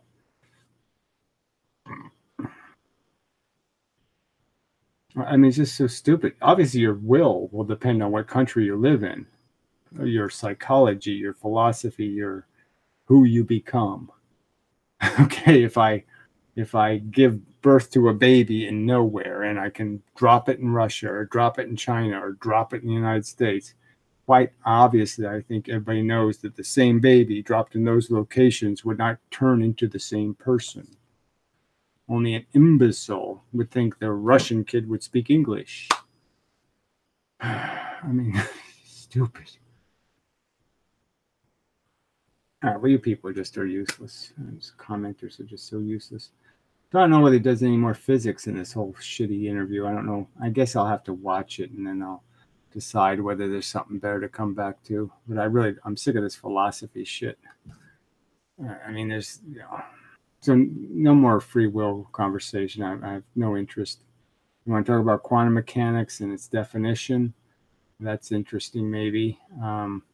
The idea of randomness being built into the universe, that might be reasonable.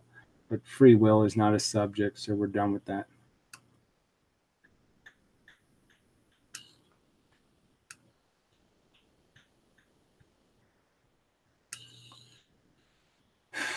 Not being a slave to the fact that the 2 + 2 = 4. I know. What would that mean? I don't even know what that means. I'm saying if you take away from me my accurate understandings of reality, then I'm going to be vulnerable to inaccurate perceptions of reality. You can't understand that? If I don't know 2 + 2 = 4, there's going to be a lot of other equations I'm not going to understand, right? I'm going to have wrong answers to. Oh, you people are pathetically not up to speed.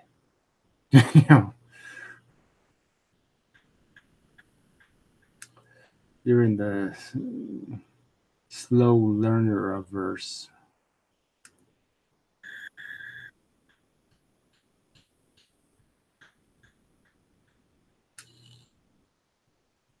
So, it's very disappointing rubbish. It's so bad. And that is certainly true. It's brought. Oh, fuck you. Another asshole. What the hell? I should know my subscriptions there. What the hell is wrong here? Should be subscriptions here. They're way over here. Wow, they're way over here. Got a lot of videos to delete here. Either watch them or delete them, Gary. Leaving the windows open is a waste of time. So, yeah, nothing interesting here to talk about. Professor Lewin is doing little art videos. It's just a waste of time. And most of it's really bad art. Ay. Mushrooms. Oh, how exciting. Yeah, look, phallic mushrooms. This is like clickbait. He's resorting to clickbait now.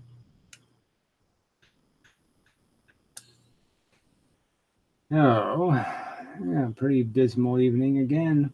All right, let's see if we got any comments, and then we'll just get out of here.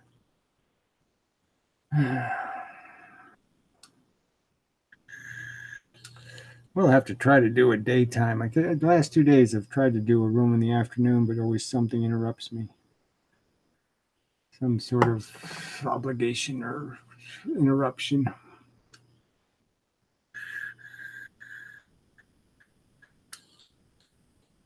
This is probably not the ideal time for doing a room. Well, it's obviously probably isn't going to matter until I get an audience, a better audience. So, I'll give you a couple of minutes to see if you can figure out something to say that's something like intelligent on the subject of physics.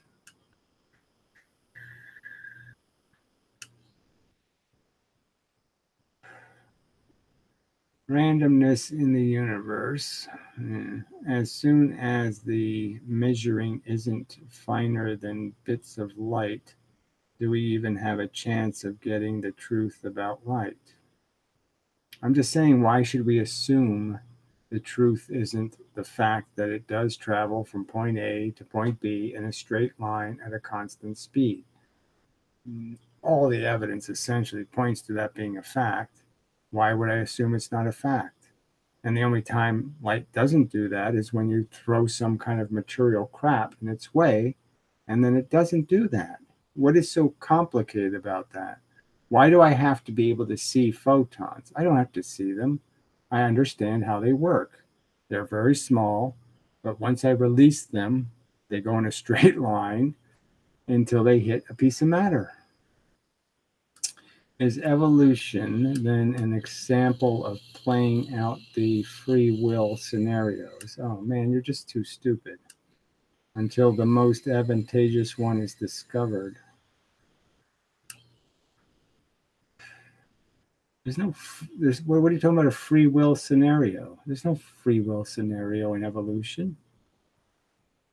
There's practical circumstances. You can, the lion can give birth to you, right?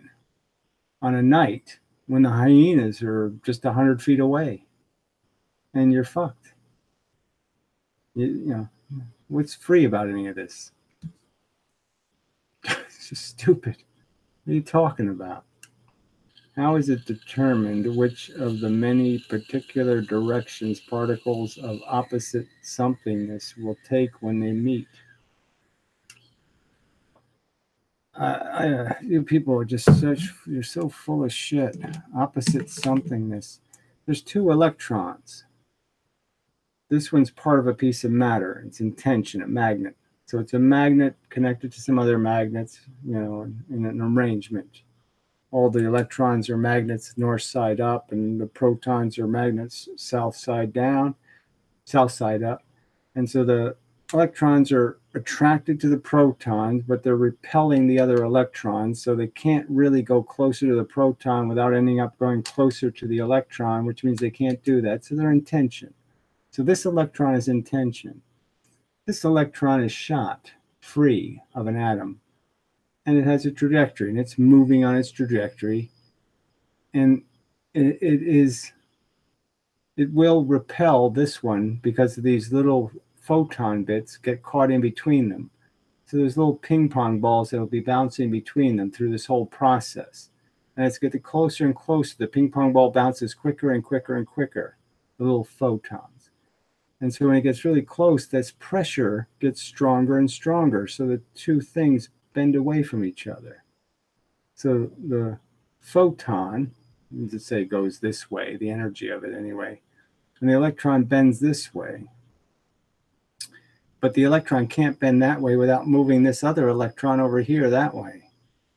So that pressure is compensated for by a opposite and equal reaction. This thing fights back, and it pushes this electron back. And when it does that, it releases another photon in a direction. I mean, there's lots of mechanical explanations, perfectly mechanical explanations. You don't need to do anything magical. It's mechanical. How close the two electrons get to each other will determine how they deflect. I said it already. If I throw something into the solar system, if I throw an asteroid into the solar system, how close I throw it to the sun will decide whether it shoots out crooked or whether it goes sort of straight, or it'll decide how much it deflects. What's so complicated?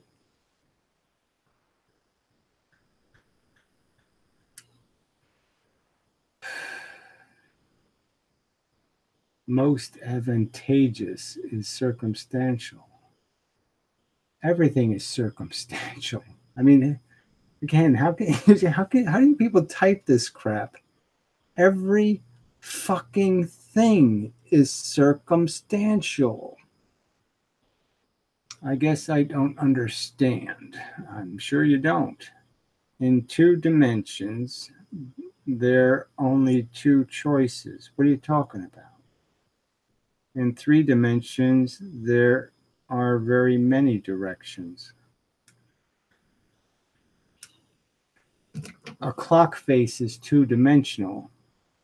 There's, 60 seconds worth of choices. If I go half seconds, there's 120. Go quarter seconds, there's 240. I mean, what are you talking about? And obviously, if I add a 3rd dimension, then yes, I'm substantially increasing the number of possible vectors.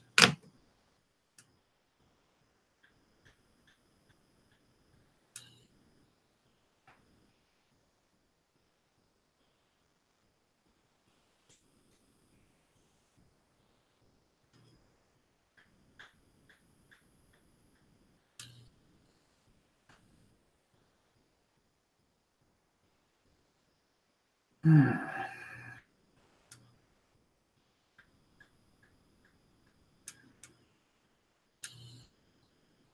just don't know how people struggle with the idea of materialism. I just don't know how you struggle with it. It's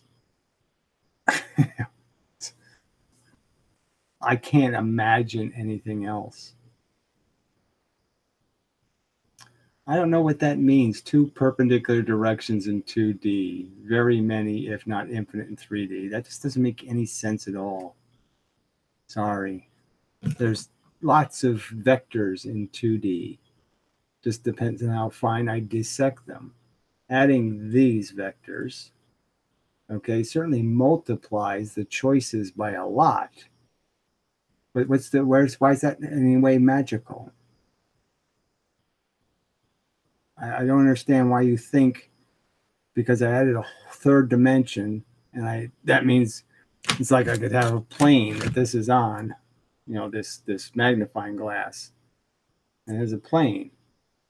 Well, if I add another dimension that is up and down, well then yeah, it can have a ton of planes of whole magnifying glasses going in all those dimensions. But that doesn't take away the fact that there's a ton of dimensionality inside the glass itself.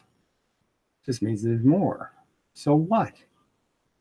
What does this have to do with anything?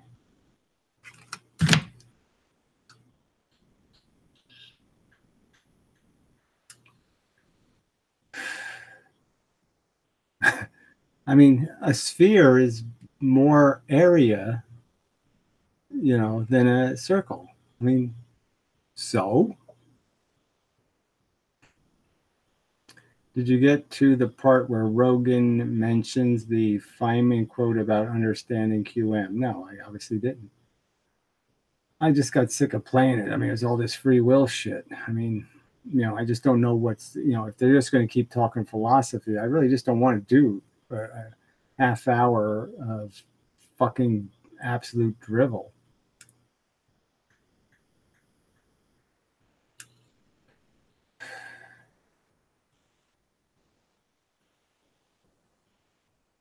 And if I jump around, then I might miss, you know, half the quote, and then I got to jump back further and listen to it 3 times. And so there's no point. I have to play it and then decide whether there's anything worth mentioning.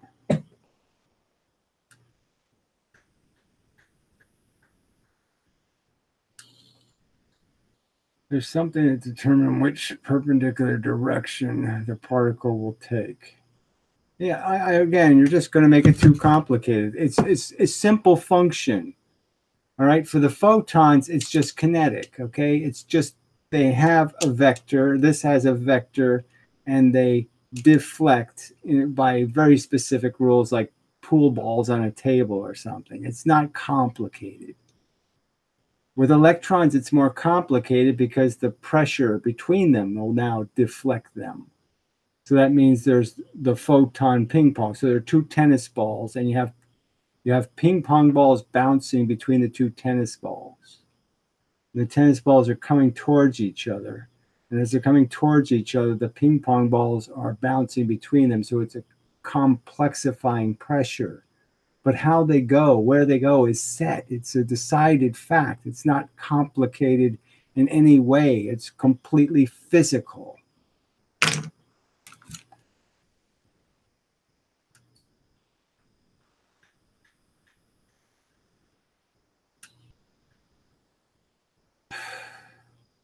What does determine it? I just explained to you what determines it. Pressure always determines it. Interactions are an exchange of energy. And in the kinetic thing, the exchange is obvious. Okay, I mean, red thing is going this way, black thing is going this way. After the interaction, red thing is going this way, black thing is going that way. They've exchanged their identity.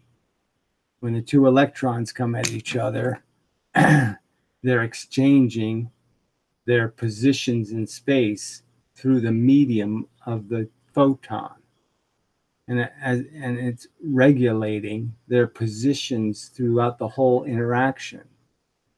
So it's as if they had a kinetic interaction. They're just having the kinetic interaction over a period of time.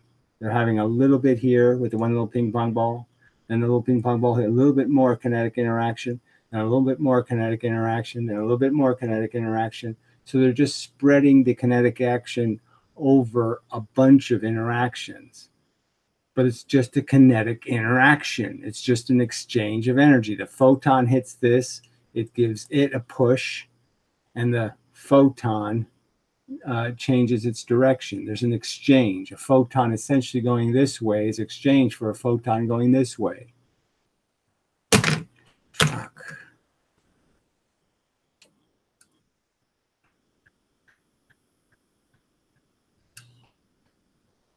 Physical interactions determine it. The little force bits and the matter bits interact physically.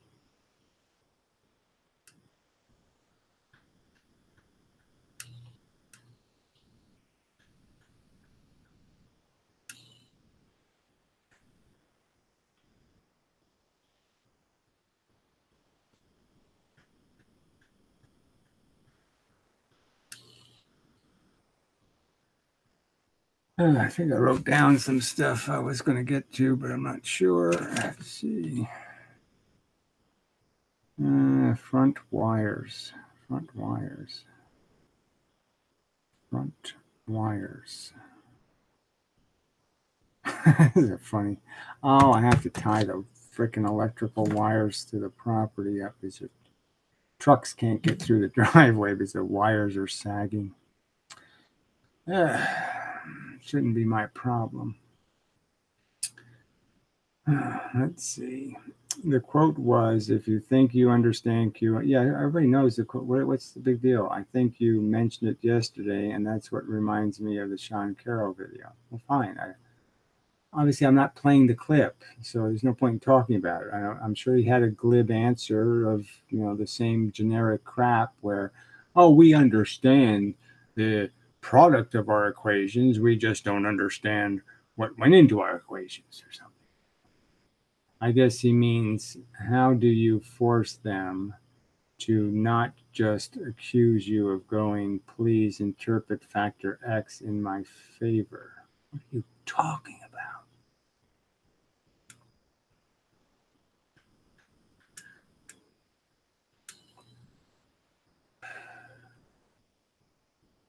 I don't know how the fuck that makes any sense. Can somebody interpret that crap and tell me what he's saying? Because I have no fucking clue.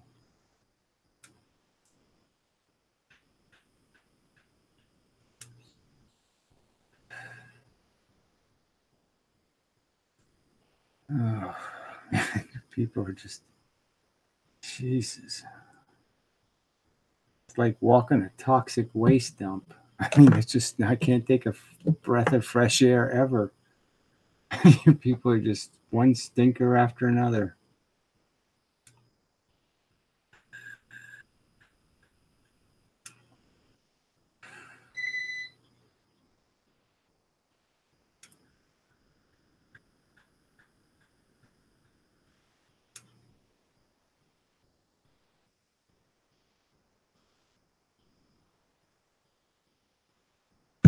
Quite depressing.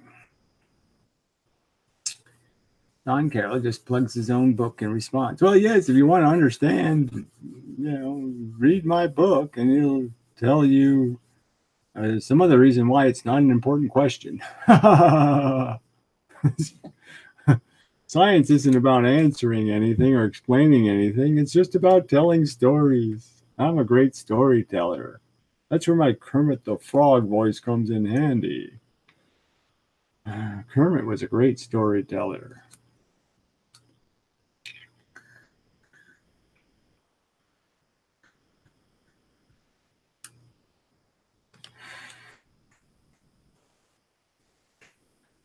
All right, 2-minute warning again. Yeah.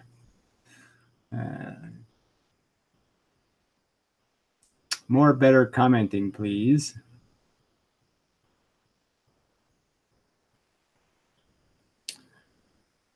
Oh, dear. I gotta finish this Feynman book. Yuck. Getting a lot of math now, which is kind of irritating.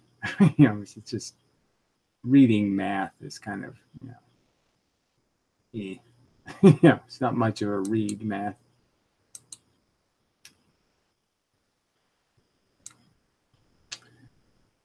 So let's see if there's anything else happening here. I can see if there's new comments, but there won't be any. Oh, there is. Let's see.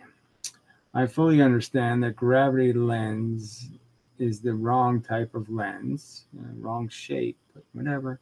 You explained it in a clear way. Makes perfect sense. Well, glad that somebody could type those words in acknowledgement that the argument seems pretty good, until somebody makes some sort of, revelation about how we're doing it wrong by using this silly shaped thing, that there's another shape that's a lot better, yeah.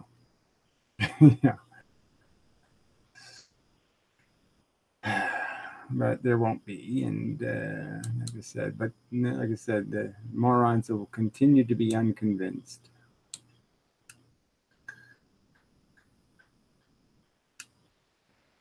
I have way too many tabs open.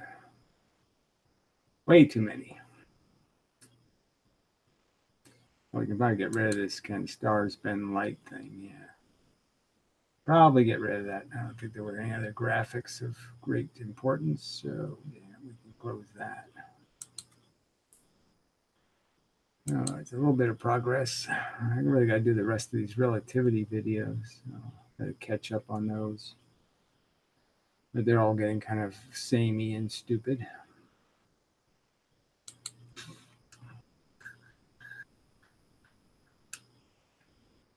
All right, the term lens in the context of gravitational light deflection is not permissible to say that the solar gravitational field acts like a lens. Well, it has to variably deflect light.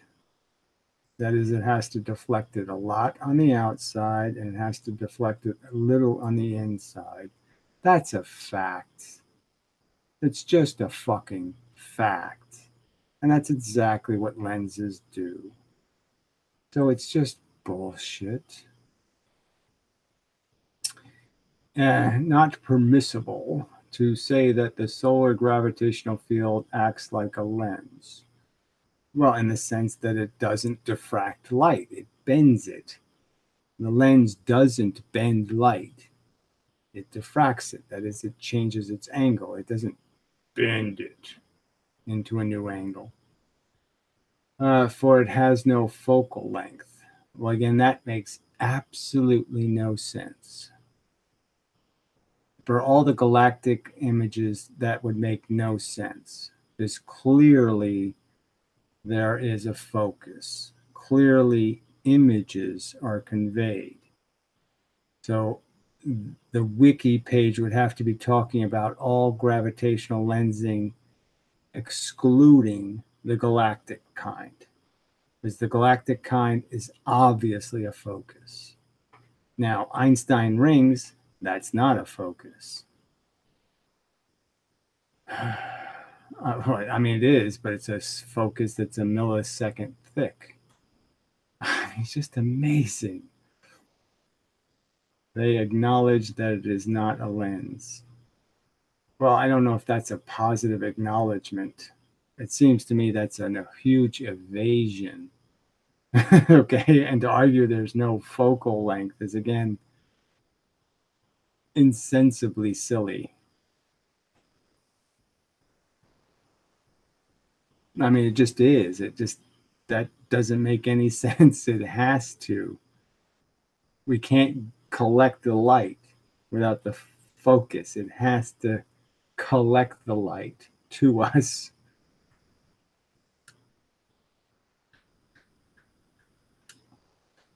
They call the focus a focal line. Oh, wow. Let's just change the name of it and pretend it's different. Well, that's hilarious. And is subject to the problem you illustrate, where the thickness seems thicker. Oh, it seems thicker. Well, that's a nice pile of crap. But again, we know from the galactic images that it just doesn't seem thicker, and it's not just one blurry thickness. There's lots of details, lots of changes in the intensity.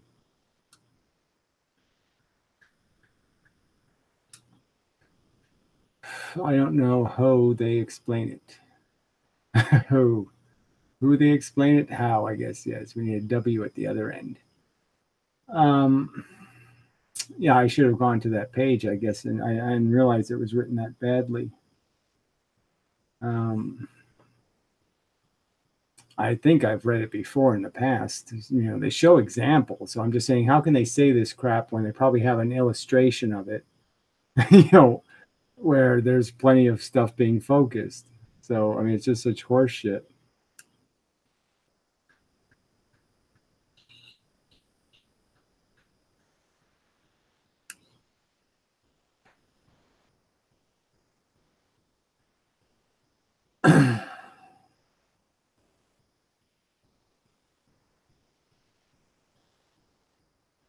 I mean, the whole thing just doesn't make much sense when you think about it. I mean, even the Eddington experiment, like I said, if you're looking at a star that isn't too far away, then the star has a roundness to it, a real roundness that's not just an illusion. It's a real roundness. It's a real size. And again, that size can't be reflected properly in a gravitational lens, because the light's going to be going the wrong way. So again, you're stuck with the Einstein ring, and that's all you can get. The gravitational lens can't produce anything but one thin Einstein ring, and that's the best you could do. You could never produce anything other than just a thin Einstein ring. A little piece over here maybe, or something else, little pieces of ring. You can't make anything else.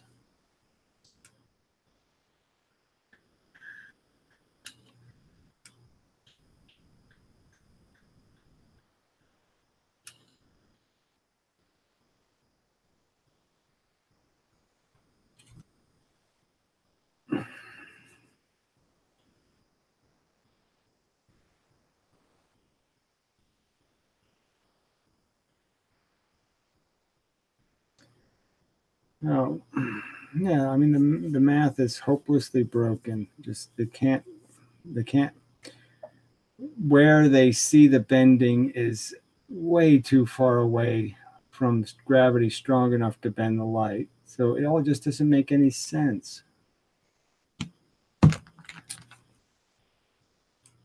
It's like the pull of the sun where the Earth is a tiny amount, 0.004, something like that, 0.004 meters per second. And the strength of gravity on the surface of the Earth is 10 meters per second. 0.004 compared to 10. And the Earth can't bend light. How could you bend light, out in these far reaches? It's just impossible. And, when they have these stupid cluster images, there are a bunch of galaxies separated by huge distances, 1,000,000 light years away from each other. So you have 1,000,000 light years of empty space between these things. And so the total gravity of those 5 things in that cluster would be nothing at that huge radius, the radius that contains all those objects. It would be like putting, one galaxy, 50 radiuses away. It's like having gravitational lensing in the Earth's orbit. It's just, there's no practical way you could do it. The math is hopeless.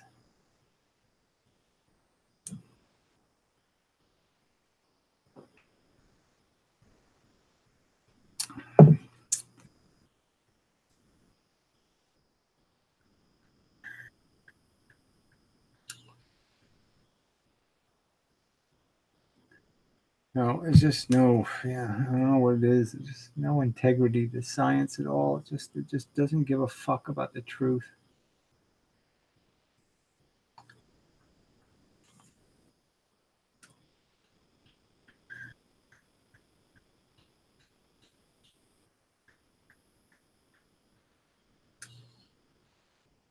Just tell the stories. Just a collection of stories, like the Bible. Just a collection of stories. Fuck the real causes. Fuck reality. Just tell the people some stories. It's a perfect metaphor, analogy.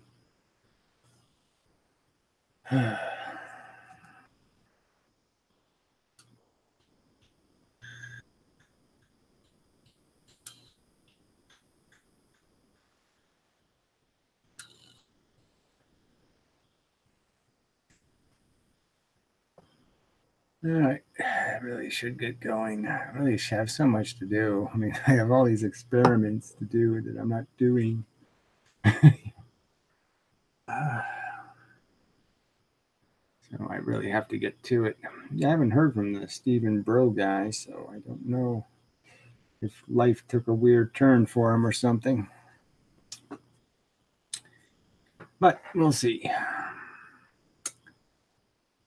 Just a day at a time. That's all I can do. One day at a time. Do the best I can and blah, blah, blah. Try to recognize I'm a shitty robot and I need to be a better robot. Yeah. It'd be better if I was a better robot. Simple statement. It would be better if I was a better robot. Just a simple truth. And if I know that, like 2 + 2 = 4, I can do things with it. Which ones, that is I, the collection of programs, can do something with it? Can you talk about the experiments a bit? Which ones? I don't know what you're talking about. Can you talk about the experiments a bit? Wow. I don't know how to connect that to anything. What experiments? Oh, the ones I have to do. Yeah, mostly 2-slit. I got all these really, I did, chair ran over them. Yeah. Yeah. Taking very good care of things. And just my life is a little cluttered. So hopefully they're all okay. But yes, they're like films of 2 slits, very precise and all that kind of crap. So, and so I can do some very exact 2-slit experiments.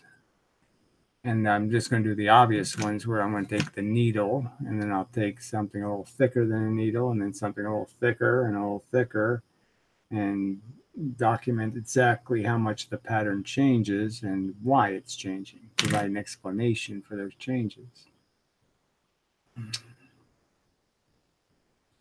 So this again, it's just a surface thing. That's all it is. It's just about it's about surfaces and the fact that matter, surface distances matter to matter. Those transitions matter. That's why when you polish glass, the reflective index changes because the bottom of the glass changes when you change the top of the glass because all the atoms line up. And so when you're polishing stuff off of one line, then the other line moves a little because the angles change. So they all readjust to the new whole atom, because there can't be a half atom, right? You can't polish the glass and just polish off half atoms or a quarter of an atom. You either remove a whole atom or no atom. And as you add and remove atoms, you change their balance and they line up subtly different. And every material thing does that. And as it does that, it changes the charge balance between the surfaces also. Because surfaces tend to go positive, negative, or negative, positive. They don't do neutral, neutral. They just don't do that. It's not their preference.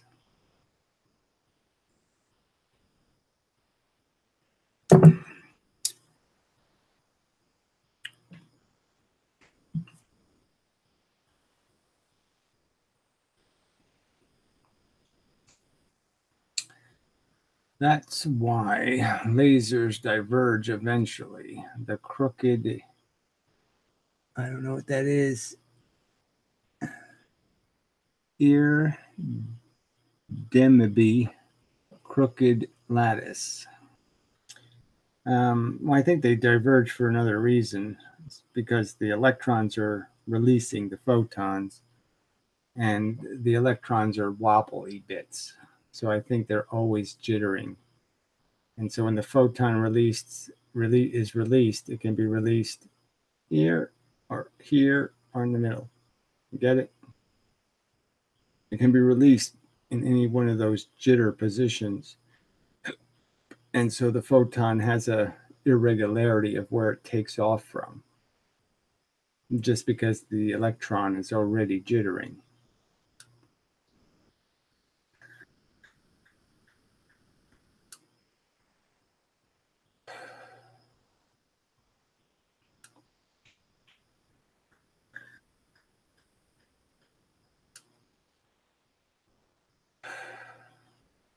So if they can make a super cool laser, really cold laser, it might be more coherent. I think that's how they actually do it. Frankly, I'm not sure, but I think that's part of the trick they've learned.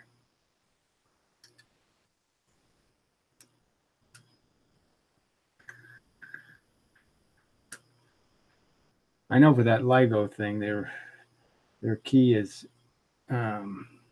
the phase of the light.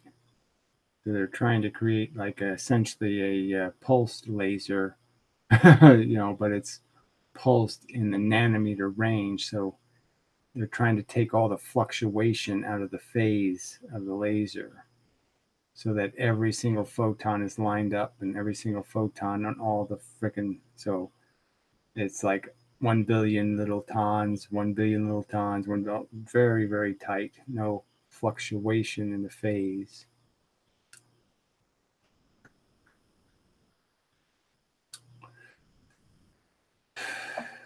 But it's a piece of crap. This technology. It's just can't measure the fucking width of a human hair on Alpha Centauri. It's just such a pile of shit.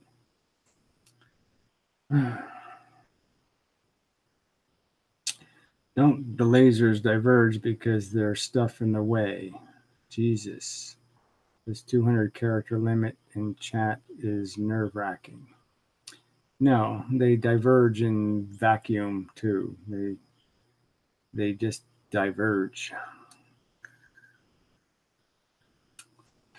Well, the atmospheres are fairly good at transmitting things accurately. So, and scatter would mean that the laser would get really degraded over distance. It would, lose a lot of its intensity.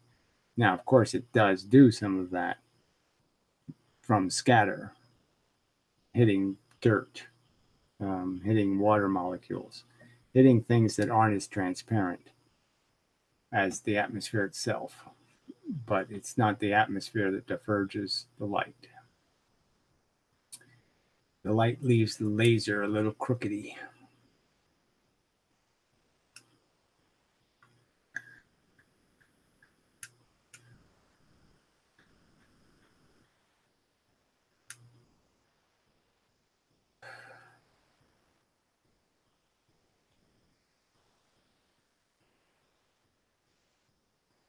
I mean, they do quite well, but I'm just saying it's like when they shoot a laser to the moon.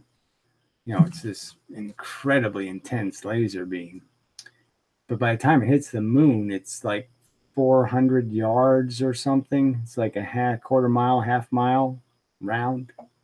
The dot that's put on the moon technically is a big, giant dot. So, and most of that trip is through empty space. Oh, a guy named Gary. What a strange fucking name. Gary. Gary. Gara. Garai. Gary. His name's Gary. I'm making a joke because my name's Gary. It's just funny. Excellent channel, sir. Well, whatever. I'm not really a sir, but I guess, you know, I guess you can do it if you want to. I could be like a buddy. Call me buddy, maybe. I don't like dude or bro, but I might accept buddy, maybe. You need to shotgun shot. You need to shotgun shot the moon to get something back. I don't think you need to. You just don't have a choice. So again, that's just a bullshit answer. That's basically what they do. No, so they can aim the frickin' beam much tighter than their huge beam. You know, they can aim it right at the box they're trying to hit. You know, they could aim within 10 feet, 20 feet, let's say. They could aim the laser to hit within 20 feet of the reflector they're trying to hit. But they can't make the beam not go much bigger than that. They'd rather have a beam that was smaller, but they can't do it.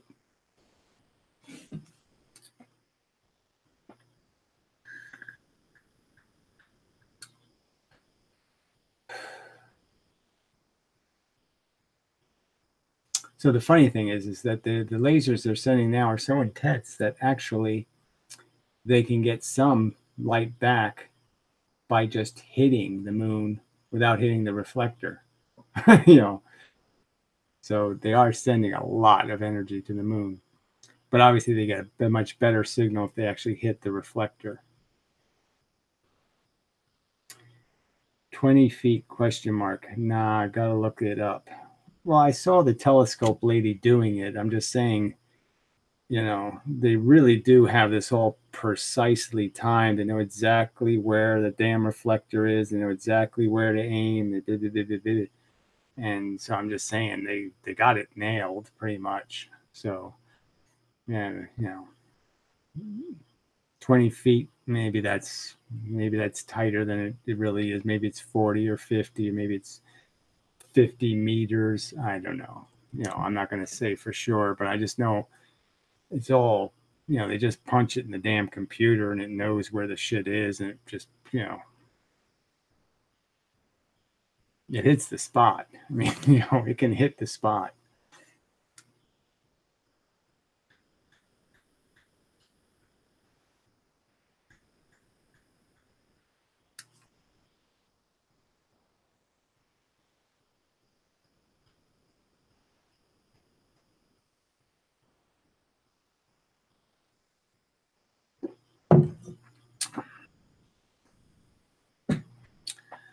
What about a laser pointer from space? Is the point as big then? Well, if you could get the laser pointer to get to the moon, it would be even worse. See, they're using a pretty good laser. Laser pointer is pretty shitty laser, so it would be even a bigger circle. But yes, it's doing the same thing. Laser pointers, they all diverge. So just shoot yours across the room, you know, 40 feet, and you'll see the spot is this big, just 40 feet away.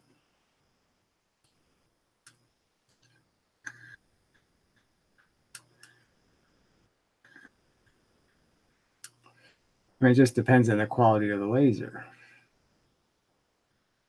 And all of a sudden, that often has to do with the quality of the lens they use, the culminating lens, to try to get rid of some of the scatter, you know, the diverging light. So they use a little culminating lens that takes the light that's kind of too angular and bends it straight without fucking up the light that's going straight. That's the trick, you know, is to create a lens that can actually recognize the difference between this and somehow let this through straight and take this and make it straight, which is theoretically sounds a little bit impossible, but the lenses obviously help.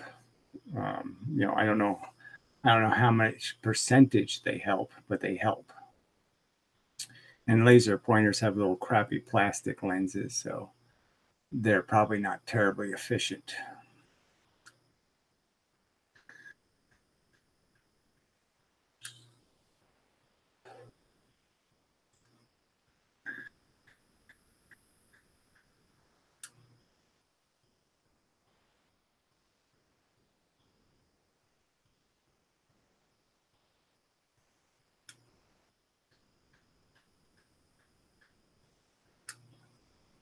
lasers are an interesting subject.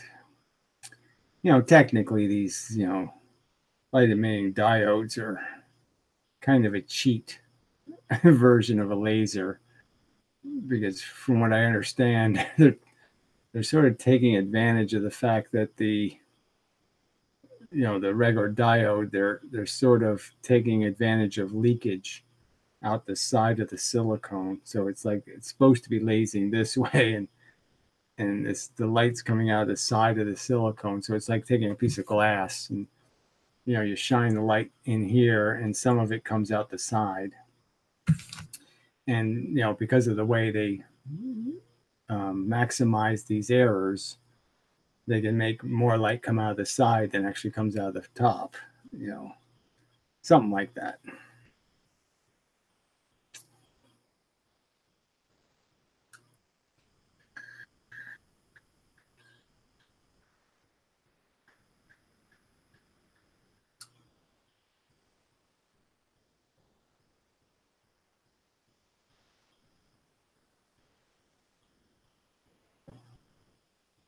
But there's very little phase coherency in laser pointers, I think.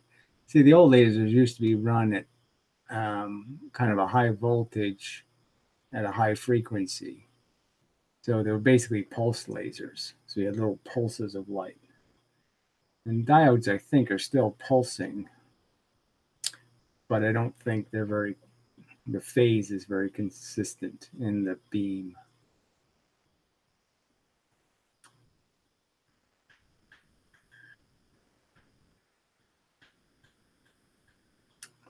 But I'm not sure of that, so put that in the maybe not category. So don't pretend I didn't say it, but just de-emphasize it as an assertion, because I'm a little not sure.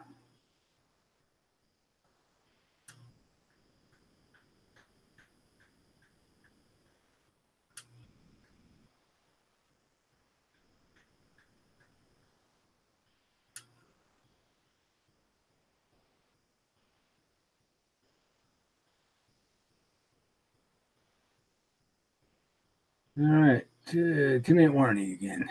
Yeah, why not? I think we're at the 2-hour mark here, so it's about time to go. But see if there's anything else. But yeah, I really think it's got to be a way to nail this motion thing using light. If you shove a laser up your nose, you look like Rudolph the reindeer. The red-nosed reindeer is his real title. But that's not very helpful, Alexander. You've been drinking tonight, huh? Bad jokes like that have to be alcohol-induced.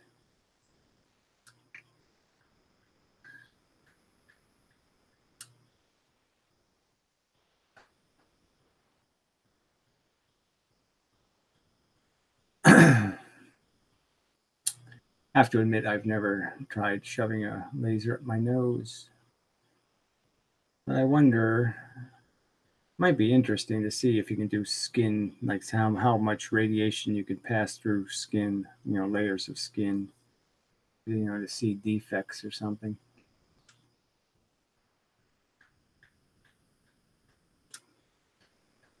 Well, you gotta be laughing at your own jokes then, I guess.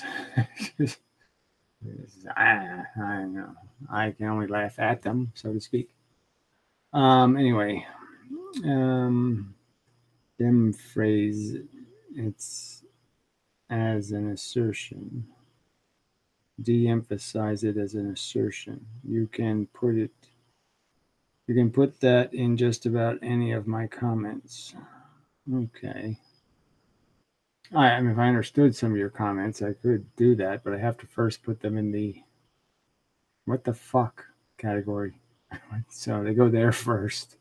Maybe I'll go look at them later and see if I can figure out what the fuck, but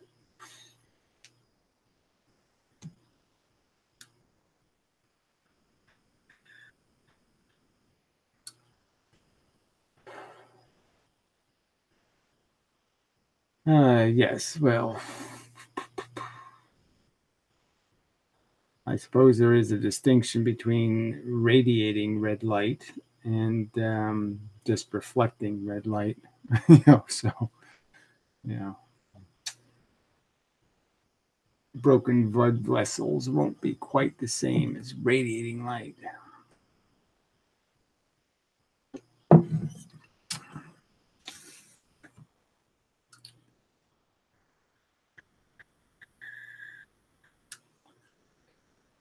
All right, so another talk physics where unfortunately there's it's just not much physics talked about, but keep working at it. Hopefully some people with a brain or some portion of a brain will show up and provide a more challenging interactive potential. I could explain them better without the character limit, as in video chat. Yes, you could make a video if you want to, and I will watch it if it's on the subject of something rational and relevant. But I don't promise that I'll do it more than once. It just depends on how left your field is. I mean, I'm thinking it's outside the stadium, but who knows? Maybe you can play.